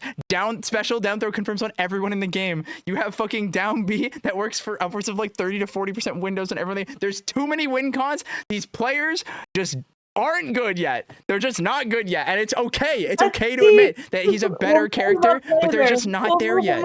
They're just not there yet. And Fleet is really good, but you can't say that when you see all the god gamers and go, well, Fleet loses to every one of these. That's the problem. Yeah. She doesn't. She will. I'm fucking tired of the fucking cope. I'm tired of it. You drank the Kool-Aid. She will. No, I'm not sure. Listen, I love running away from Fleet. Y'all just don't get it. You drank the Kool-Aid. Listen, this character's fucked up. When I get back aired at 40 and die to Fleet, it's my fault. And I can own that. She breathes on you and you're off stage and you die. It's okay. I accept that it's my fault. Yeah. No, it's not your fault. It's my fault. Yeah, it's my fault. Who hurt you? Everyone. This is like a victim mentality. I'm trying to help you out. Listen, it's not every your game fault. I play with Billy is a minute of neutral, and then I win neutral 3 times, and then he wins once, and I die, and it's my fault. And you die. No, and it's my fault. No, it's literally my fault. I can be better. I can be better. It's literally my fault. It's fine. But then, Zeke, we're taking a snapshot. It's a picture. It's a picture right now. That's 3 minutes of a game. I just took a screenshot of. We're taking a picture. You and me right now at this moment in time. We're having a moment. We're taking a picture. Okay. And the picture is Fleet. And the picture is Fleet getting camped on Go right now. Right, yeah. No, yeah. No, it's awesome. Yeah. Okay, so we're going to talk about the next character. Move her up! We're going to talk about the I conceded on Olympia. You're conceding on this. No. There's just not. If she had like 4 more win cons, like hard confirms, I would agree with you. Like if down throw like really worked on everybody, I'd agree with you. But like she just doesn't. She just like doesn't. And it's like when you get back aired at 40, raw, and die and get nared and pick bad fights in the corner and it's literally your fault. It's literally your fault. And you gotta own it. And we as a community can be better. We can be better. I'm not impressed with you right now. I'm not impressed with you. All right. I think you're coping. All right, you know what's crazy? I don't think there are more regular Richards. The longer I look at this image, I actually just don't think there are more regular Richards. It's kind of cool, actually. You think Absa is the worst character? She probably is. No. I don't want her to be, but like she is. She probably is. I feel like Loxodon's easily a regular I just can't say that right now when auto floor hug exists now. The fact that now everyone and their mother can floor hug grab as Loxodon now is insane. But I feel like Lox also like suffers from auto floor hug. Like it doesn't matter because jab 1 is so big. Who cares? If you're getting auto floor for F tilt, why are you F tilting? Why are you doing that? Oh, yeah, but like auto floor hug nair. Like why would you ever press that button and go towards somebody? That's a great button. That's not a great button in that con. Not anymore. That's why he's dog shit. No. It used to be a great button. I love that we play different games. I think it's so cool. It's just. That's not the move that matters. Well, it used to be. Fucking that move was a nightmare. Yeah, I can't think of a single character that I would put in the regular Richards. I'm gonna be real with you. I would put Loxodon there. You could. Our comrade, he has to be at the bottom of gamers. That character is so cookie cutter. No, I'm gonna up there you forever. Man. It just works. I mean, it's easy for sure, so but there's no way. You look at Fleet and Raster, and you're like, Loxodon is in the same tier as legitimately, I think he is. You're crazy. You've Yeah, lost your fucking mind. yeah. I think he is. You lost your fucking Yeah, mind. yeah. You gotta give me one of these. Okay, I'll put him on the top of regular Richard for now, but I'm not happy about it. That's fine. Yeah, Yeah. fine. Yeah, I'm not happy about the I'm rest of gonna the fucking move it tier when I list, take the so. screenshot, though. Okay. No, you're not. It's fine. Listen, we'll It's finish this fine. list and then you'll agree with me. It's fine. I'm currently like dog walking you to the right answer. We're getting there. Dog, shut the fuck up. Don't patronize me. All right. So You want to put another SSGSS Elite XX gamer? You know, I in think I'm the gonna wait fucking- on that one actually. I think I'm Okay, actually okay, gonna wait okay. on that one. You want another gamer? Yeah. I actually do want another gamer, and I'm gonna hit you with a hot take. That's a gamer for sure. I think Edalus is Is the gamer is that- the gamer because his lows are fucked up, but like that character is pure evil and is without a doubt the most insufferable character to play neutral against right now. Insufferable. Because if you get dash attacked above 60% as any character, even remotely near the side of the stage, you are upwards of 80% going to die. And if you live, it's literally the Edalus's fault that you lived. Unless you are Orcane. That's it. Then you get to live. And then you get to live. Which is insane. Good character. Go ahead. I would be with you on this if Fleet was above. Oh my fucking Raster. god. Well, I can't. So here's my thing. And get on board with me with this a little bit. I'm looking at the board. It's hard for me in the schematics of this. Schematics. To put Edalus so high when he's in the same tier as Fleet and Raster. Did you see ZB die both 6 times at 40? Because I saw that. Does he play Fleet or Raster? No, I forgot. No. I'm saying that Edalus does it too. And it's easier. It's literally easier. No, but fucking they do it to him, and they don't really have to interact with him. What are you talking about? It's your fault when you get hit with the fucking dash attack. It is your fault a little bit. It is, but like it's so much harder to not get hit by dash attack than to get grabbed by Fleet, who moves like 2 meters an hour. What do you mean? Like, Fleet kind of fucks on Edalus. That's not the point. We're not talking about kind of that. Fucks on him. And also, like, no, that's just fake news. Like that's literally fake news. Sure. He literally beats Fleet. That's fake news. No, he doesn't beat Fleet. Dude, did you watch Adam beat Billy twice, like 2 weeks ago? I watched that. It was insane. Billy's dumb as hell. I don't know what game you're watching, because when I watch this game, I watch Edalus, Bull Hop, and Fleet go, can't do shit about that. What do you do? What do you mean? What do you do? You can't contest it. Uncontestable position. What do you mean? We got fucking brainworms this episode. I don't know what happened. You know what? Fine. Put him there. That's fine. Thank you. Fuck it. Thank you. You see it now. You see it. Okay. Fuck. Nurse doesn't know what Adam's been doing. So I've watched the same game you watched. Hashtag resist is crazy. I think it's hard for me to see Edalus above 2 characters in the same tier that he definitely like struggles. Did you watch full stream fuck on Cake Assault? Because I definitely watched him hit him at 40 and die. Oh, Cake Assault doesn't play any of those fucking characters. What do you mean? That's not the. He plays dog ass Forsberg. Oh, we all know Edalus beats Forsberg. Relax. We all know that. That's not the point. That's not the point. Beats.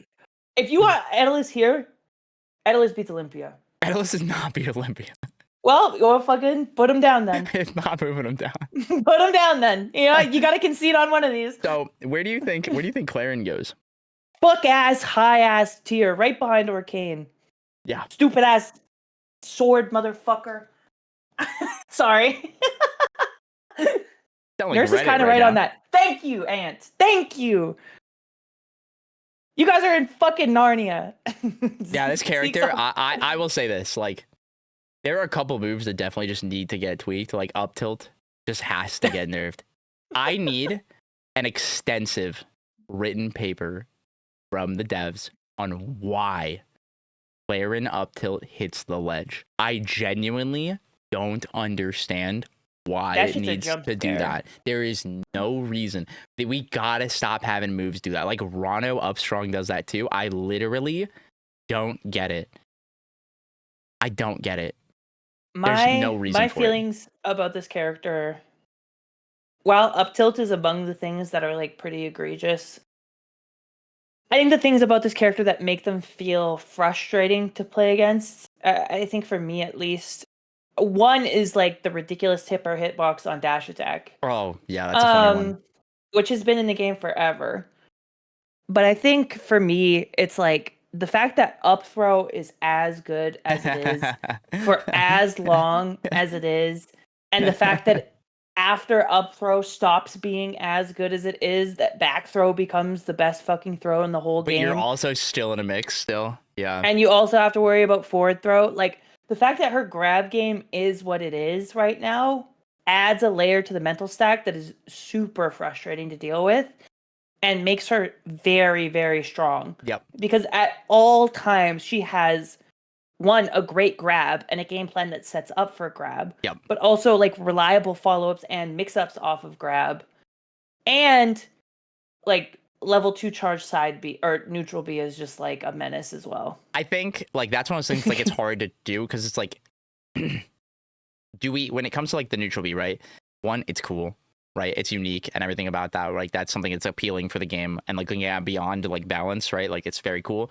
I think when it comes to a lot of things like that, it's looking at like the cause of like why that's frustrating. So like for example, something that I really liked was like the way that they nerfed Crag was like nerfing his mobility, right? From like immediate jump and drift, right? Which inherently nerfed back air down B. And because like that was the thing, right? And it's like people were like, oh, just make down B laggy again. And it's like, what if we just made that entire scenario happen significantly less, but it could still happen? And it's like, that's why like my target is up tilt where it's like dog slap like 8 frames of lag on that move.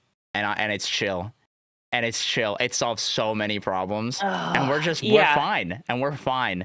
And then I don't really care because if you get me at that, it's this little tiny window where it works, and like my DI is a little more impactful now. Like that's awesome. Maybe change the flipper angle a little bit on the sour spot, like, and then we're good. And then that problem stops feeling that way constantly. I think the other move that feels really bad to play against is back air. I don't know why they made that faster. That was awesome. Well, when they buffed that, it was we did a reaction to it. My first reaction to that was why. Like it didn't need it. It was so funny. For people that know, Gengar is like the back air boy. He loves that move to death. For sure. And he just spams it. And I got to call him that day and be like, yo, dude. And he was like, they love my playstyle. They love me. They love me. They love me. I think when I look at Claren, I think if we wanted to get into like the brass tacks of like where I would start, it would be I would probably start with 4 extra frames of end lag on up tilt. 2 extra frames of startup on back air. And some sort of change to up throw. It just needs to scale. That's literally it. I think it would be extra scaling on up throw and like to an make angle, DI, like change the angle slightly, and other stuff against more significant. So at the very least, like if you're going for up throw, at least you have to follow. With like maybe you know what it needs? I need to actually be able to DI behind her and get rid of that stupid mix. Like that's the one I think, because when you DI behind her, you feel like an idiot right now. Well, dude, right now, and Braun was telling me this. There are situations where, as Olympia and other fast followers, the best thing to do is to not fucking DI at all. I hate when the answer is no DI. I hate ridiculous. It so much. That should never be the answer. The fact that the entire point of engaging with the game is DIing, that is what's special about platform fighters, and the answer is to put your controller down, is insane. And I hate when they do that in any platform fighter. It is so not intuitive at all. Against a couple characters, if you DI up throw away at 60%, you get tipper down aired. Yep. And it's like, fucking why? Yep. It's so frustrating. Why? It's so frustrating. Yeah. So I think I don't think it's necessarily a bad idea to like put some end lag on up throw, maybe make it scale a little bit more.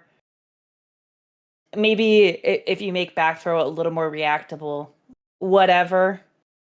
But right now, I think the main thing is up tilt just feels like it does everything, which Yeah, it it just does. does everything. Yeah. And it's really easy to tipper with, and you It's get full combo even off the weak hit. yeah, it's Um, insane. Yeah, it's gotta go. Back air's too fast and just promotes a play style that's lame as fuck to deal with, where people Yeah. are just spamming double back air. Yeah. And then the throw game is like super consistent. Yeah. I don't think you necessarily need to hit all three of those things. Yeah. Because I also don't want the character to become unfun. No, exactly. It's just some sort of But a little slap here, a little slap there. that's where I would Rework start. this, rework that. Like, That's where yeah. I would start. I do want to talk about the no DI thing, by the way.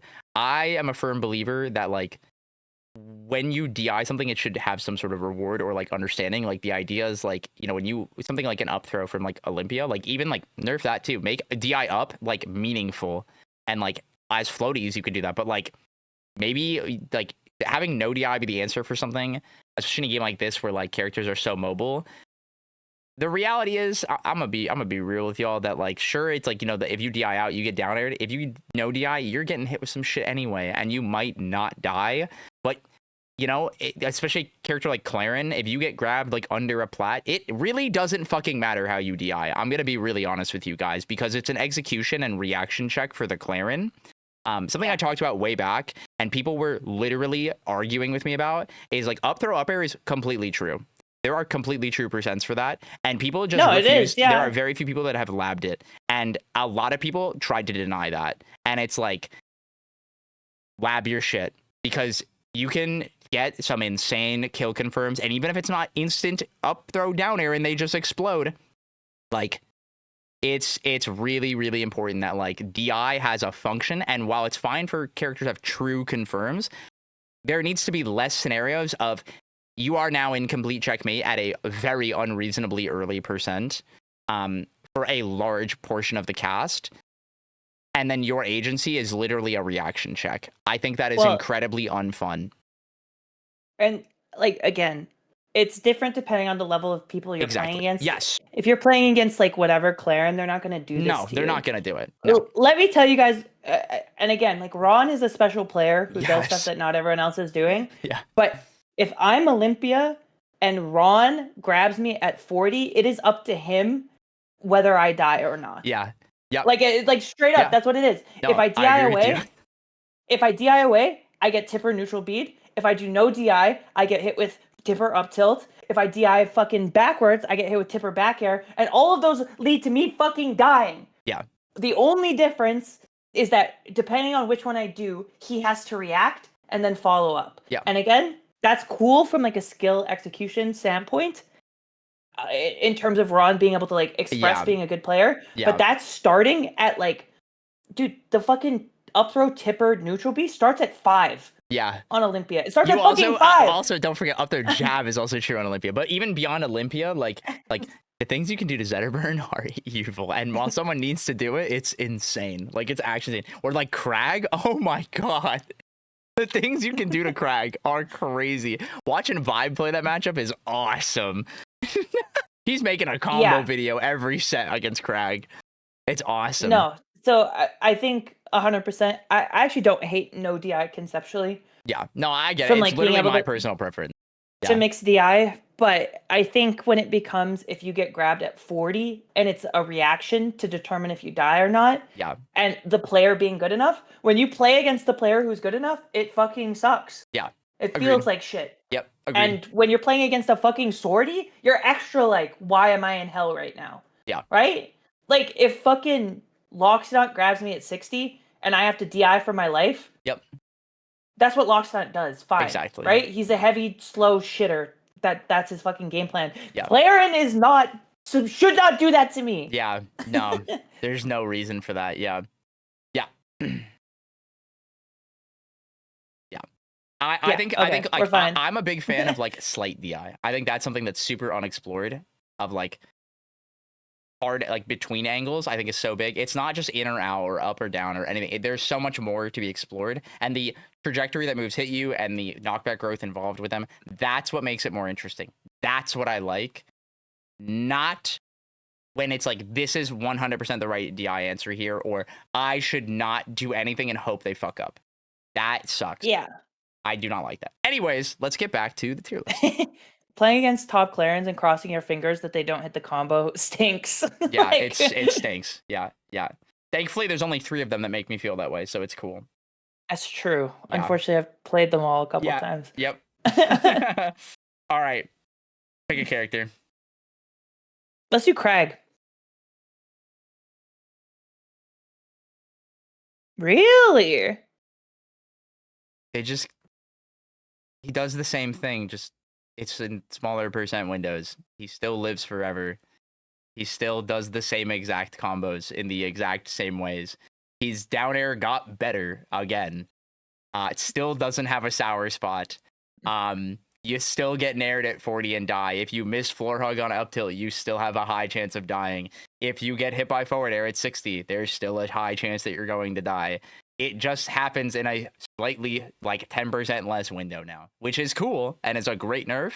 He's still walking around like God. And also auto floor hug buffed the fuck out of him more than anyone else. Because I said that about Loxodon, but this character, you're evil to get grabbed by. And they buffed his down throw again, man, for no goddamn reason. That was crazy. That pissed me off. I'll say it. Like someone got gaslit. That's what I'll say. Somebody got gaslit into doing that. I got pissed off by that. Like you could have spent 15 minutes in training mode and been like, oh, this still works on floaties at these percents, and it just didn't happen. Sucks. Whatever. It is what it is. They'll figure it out again. They'll figure it out again. Good character for sure. Yeah, I can get behind you on this one. Yeah, I feel like there's not a lot to discuss. I feel like everyone's on the same page. There's always a Crag in top 8. There's 4 different ones or whatever at this point. Like it just. Yeah, I go back and forth on like whether Crag is better than Olympia or like going back and forth on stuff like that. Yeah, it's very close. If you had asked me before this, I would have had them both in gamer. Yeah, but now that you see, I again, I don't mind moving them both up. I would have had them both down. I would stand by having them both down still, and I would probably have Olympia below Crag. But high key, I might move Crag up. They are just both so broken. I don't know. He's pretty good, Crag fella. The fact that you can just down air somebody at 20, and then it's like, all right, which route do I want to take? And there's 4 right answers is insane.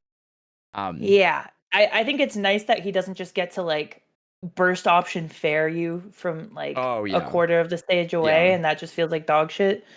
It is nice that you can actually run away from him now, though. It is nice that you can run away from him. It doesn't change the fact that Rock is like a genuinely fucked up move. That like back air and his offstage game and down air are all genuinely fucked up moves. That auto floor hug is fucked up and makes him so much better. Yeah. Good character. Yeah. Yeah, Crag. He's the GOAT until they decide that he's not. Okay. Let's go to our next one. What do you want to do? Let's do Forsburn. Ooh. Okay, where do you think he goes? I have him at the bottom of gamers. And I know you probably don't agree with that. Where do you think I want to put him? Way higher than that. I don't know where to put Forsburn right now. Because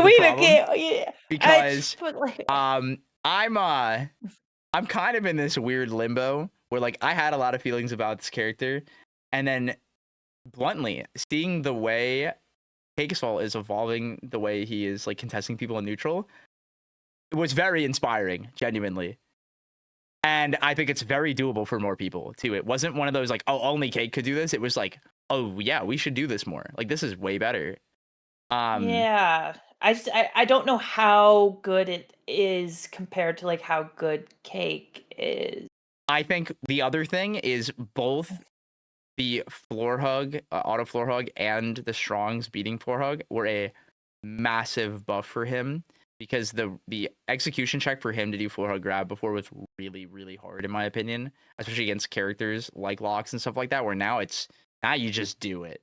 And while he doesn't get some crazy reward off grab like some of the other characters even in this tier, I think his advantage state is insane. Just insane. It's good for sure. And I think Cake showed that like even against the hard matchups like Raster, you can just absolutely keep people in disadvantage forever until they die. And I guess when I think like relative to the rest of the characters in the game, I'm like they're all fucking insane. They are all fucking insane, right? Do you know what I mean? Like even insofar as what Cake is able to do, and the situation that Cake is able to set up, he, in my opinion, is forced to take risks that other players are not forced to take. And Cake is good enough that those risks end up paying off. No, that's fair. A lot of the time because he makes good decisions, and every character in this game is capable of winning. Yeah. But there's nothing I see. Well, I don't want to say nothing, but there are not too many things I see Cake do as Forsburn where I'm like, another character couldn't have done that. Oh, no, of course. I agree with you 100%. Yeah, no, there are characters that do what he does way better. Absolutely. And so then I guess that's why I have him on the lower side of things, because I truly believe that any character can win a tournament. I agree as well. And so to me, the fact that Cake is winning tournaments with Forsburn isn't indicative of a character's tier, because I think any character could do that. Mm-hmm. I can agree with that. Okay, let's rock with this then for now. That's fine. Lower. Yeah. I'm cool with this. All right. Now we can do the fun part. You ready for the fun part? These fuck ass characters. Are you ready for this? Is the fun part. This is like really the fun part. You ready? We're gonna. Oh, which one are we gonna do? Oh, we're gonna.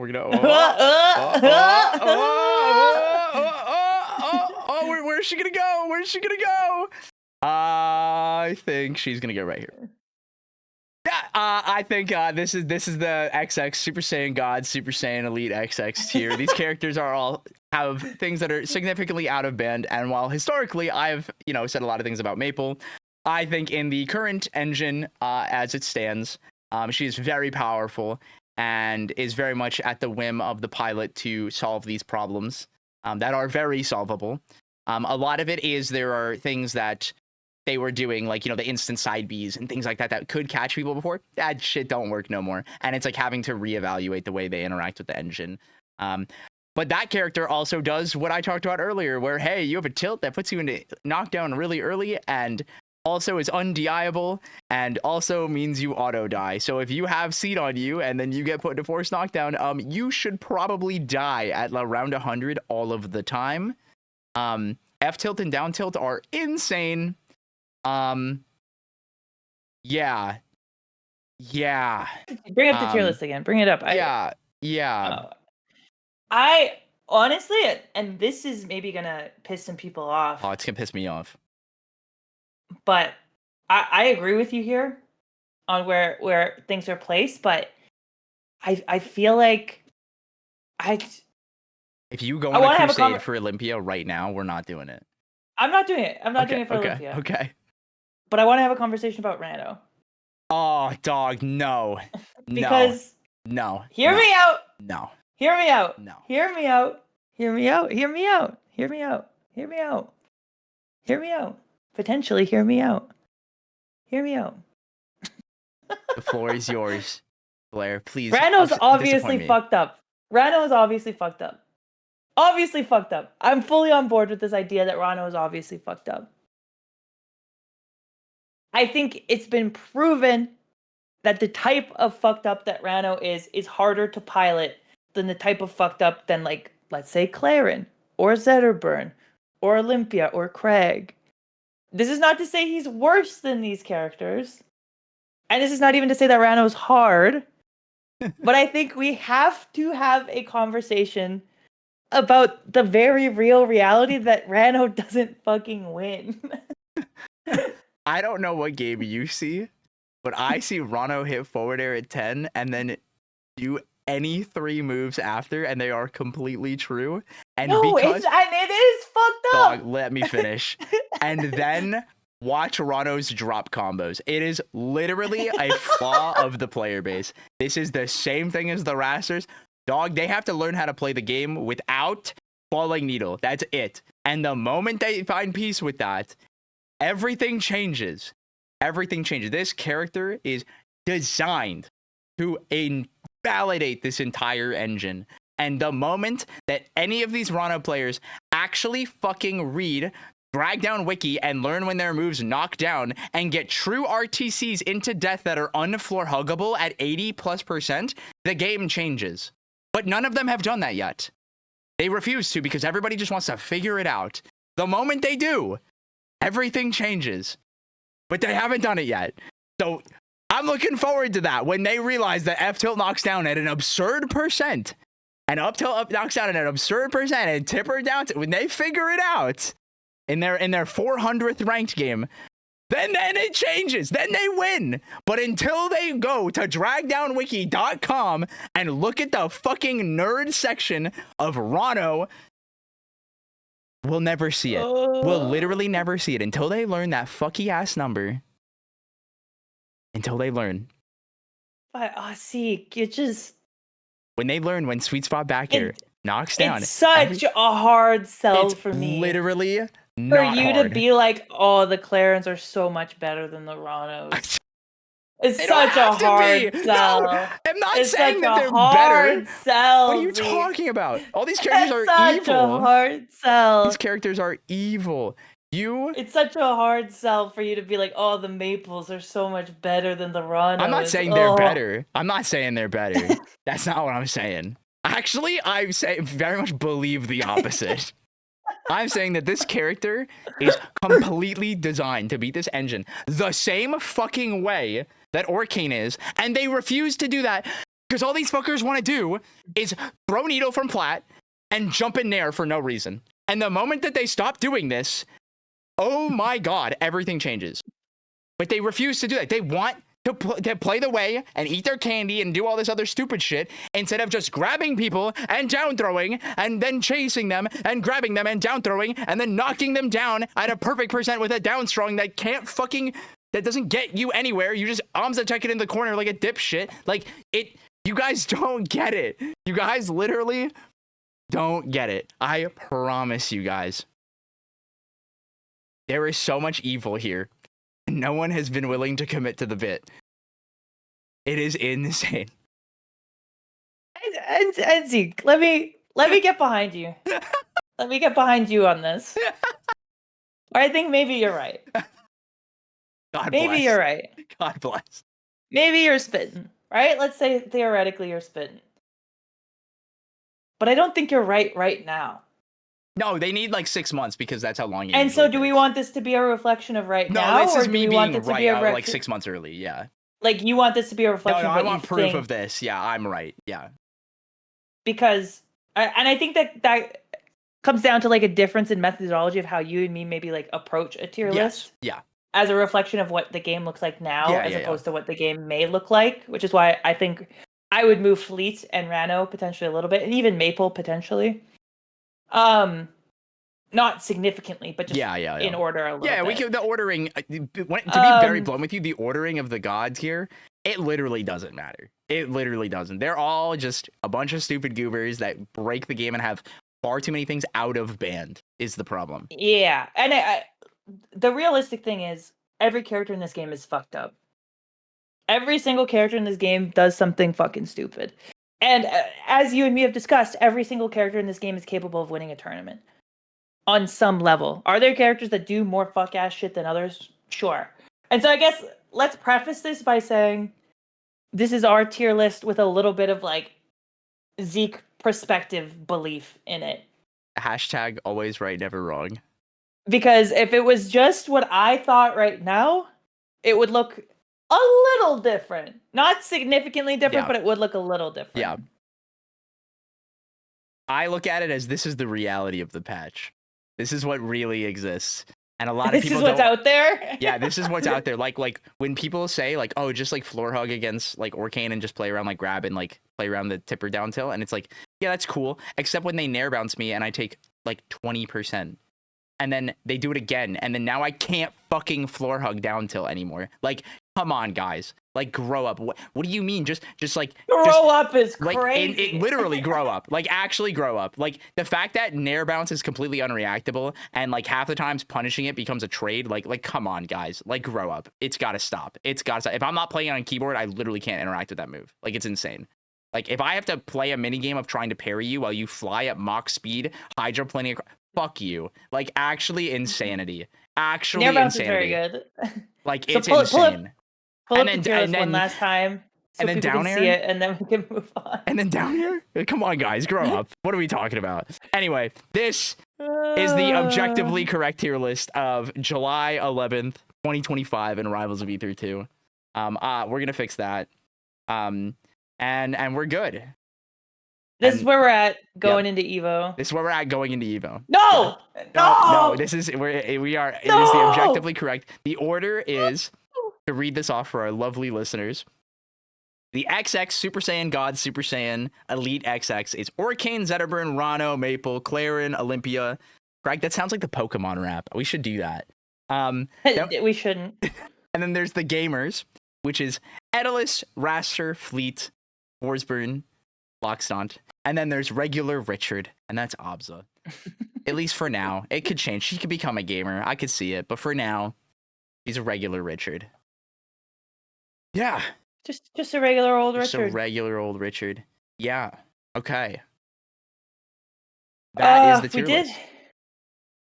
Yeah, we did have potentially another topic for today, but I think we're gonna call it 2.5 hours deep. So that'll be a next week conversation. Because I do want to have it. Yes.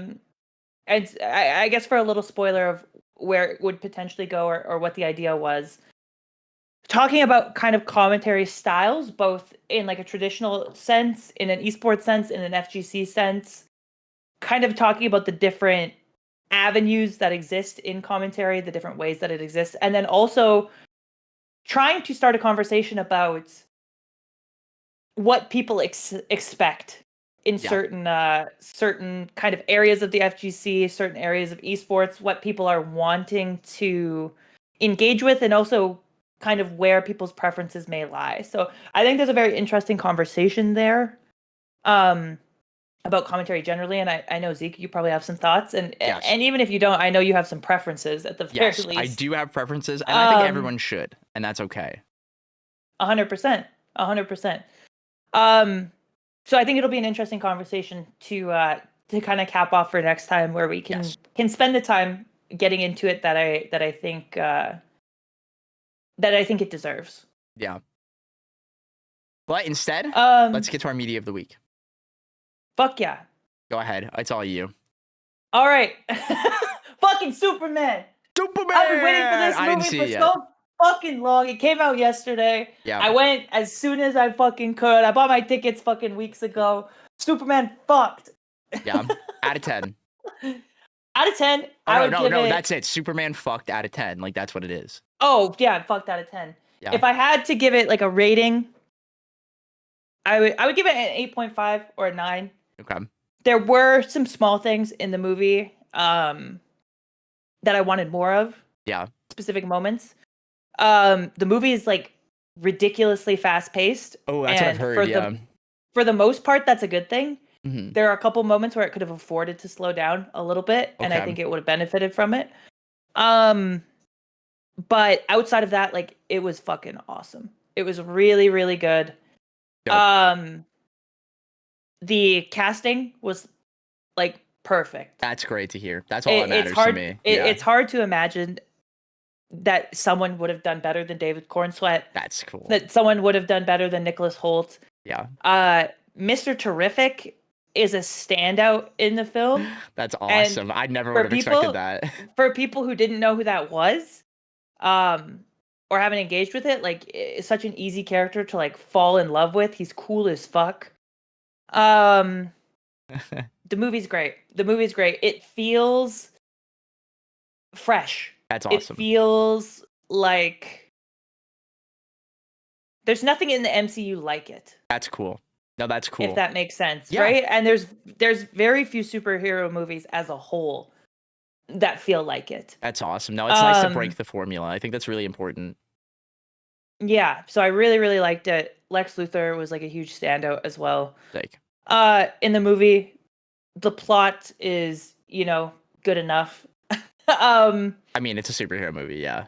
but I think more so than like necessarily just the plot, I think the vibe of like who Superman is and why he's here and why he does what he does Yeah. is so ingrained in like the identity of the movie That's cool. that it just becomes like endearing to engage with. Yeah. So, yeah, despite having a couple of things where I would have liked more, I saw someone say something on Twitter that kind of summed up my feeling about that. Which was someone said, it says something good about the movie when I left wanting more, not Yeah. because there wasn't enough, but because Yeah. the things that I saw were so good. That's awesome. I love that. That's And a great way to that's put how it. I felt about it as well. Yeah. It wasn't because there wasn't enough, but there were some scenes that were so good, I would have appreciated an extra like 5-10 minutes with them. Yeah, that makes perfect sense. That's awesome. So yeah, I won't get into spoilers or Yeah, anything like that because obviously you'll the movie you will have to combust. I will make you explode with my mind if you do. Yeah, yeah. the movie came out yesterday. Yeah, no, but nothing. Yeah, if you are a fan of comic books, superheroes, Superman, just like anything in that realm, I really recommend you go see it. Yeah. Because it just feels good to watch. It's a good movie. In terms of like James Gunn's like stuff he's directed as a whole, is it his best movie? Probably not. I have a very soft spot in my heart for the Suicide Squad, and an even softer place in my heart for the Peacemaker TV show, which I think is that's awesome. As much as there's a whole conversation about that show being whatever. I think it seems like it's a good time. That's what matters. The Peacemaker show is among the best superhero properties ever. Crazy. Just I period, love that. which is fucking insane. That's awesome. But it's incredible. And I say, Peacemaker is my favorite thing from James Gunn. Just below that is like the Suicide Squad and Guardians 3. Yep. And I think Superman is in that same tier of like the Suicide Squad and That's Guardians cool. 3. That's awesome. Which is like almost as high praise as I can give it. Now for my shameful admittance, or not really shameful, because I only watched one thing in 3 weeks because I've been working so much in prep for Gommel. Yeah, the only movie or show or really anything that I've consumed, I haven't played any games at all, is I watched Dragon Ball Z Fusion Reborn at Gommel with Squatch Money and Lunar. Yeah. We watched that movie and it's a banger. A classic. Please watch it. I love that movie to death. It's the best thing to ever come out of Dragon Ball. Gogeta is so cool. Janemba is the coolest villain ever. Literally just what if he had a sword and he made one, and it's awesome. I love it. The soundtrack is awesome. Like, yeah, that's it. That's all you guys get from me. I haven't done shit for 3 weeks. Sorry. It's a good movie. It's a great movie. It's a great movie. I'd say one of the best. Oh my god, somebody said Uma Musume. We're done with that. Don't bring that evil in here. No horse girls. Sorry guys, none of that. All right. Thank you all for being here for episode 8 of Cast Your Curse, and I hope you all had a great time. Bye.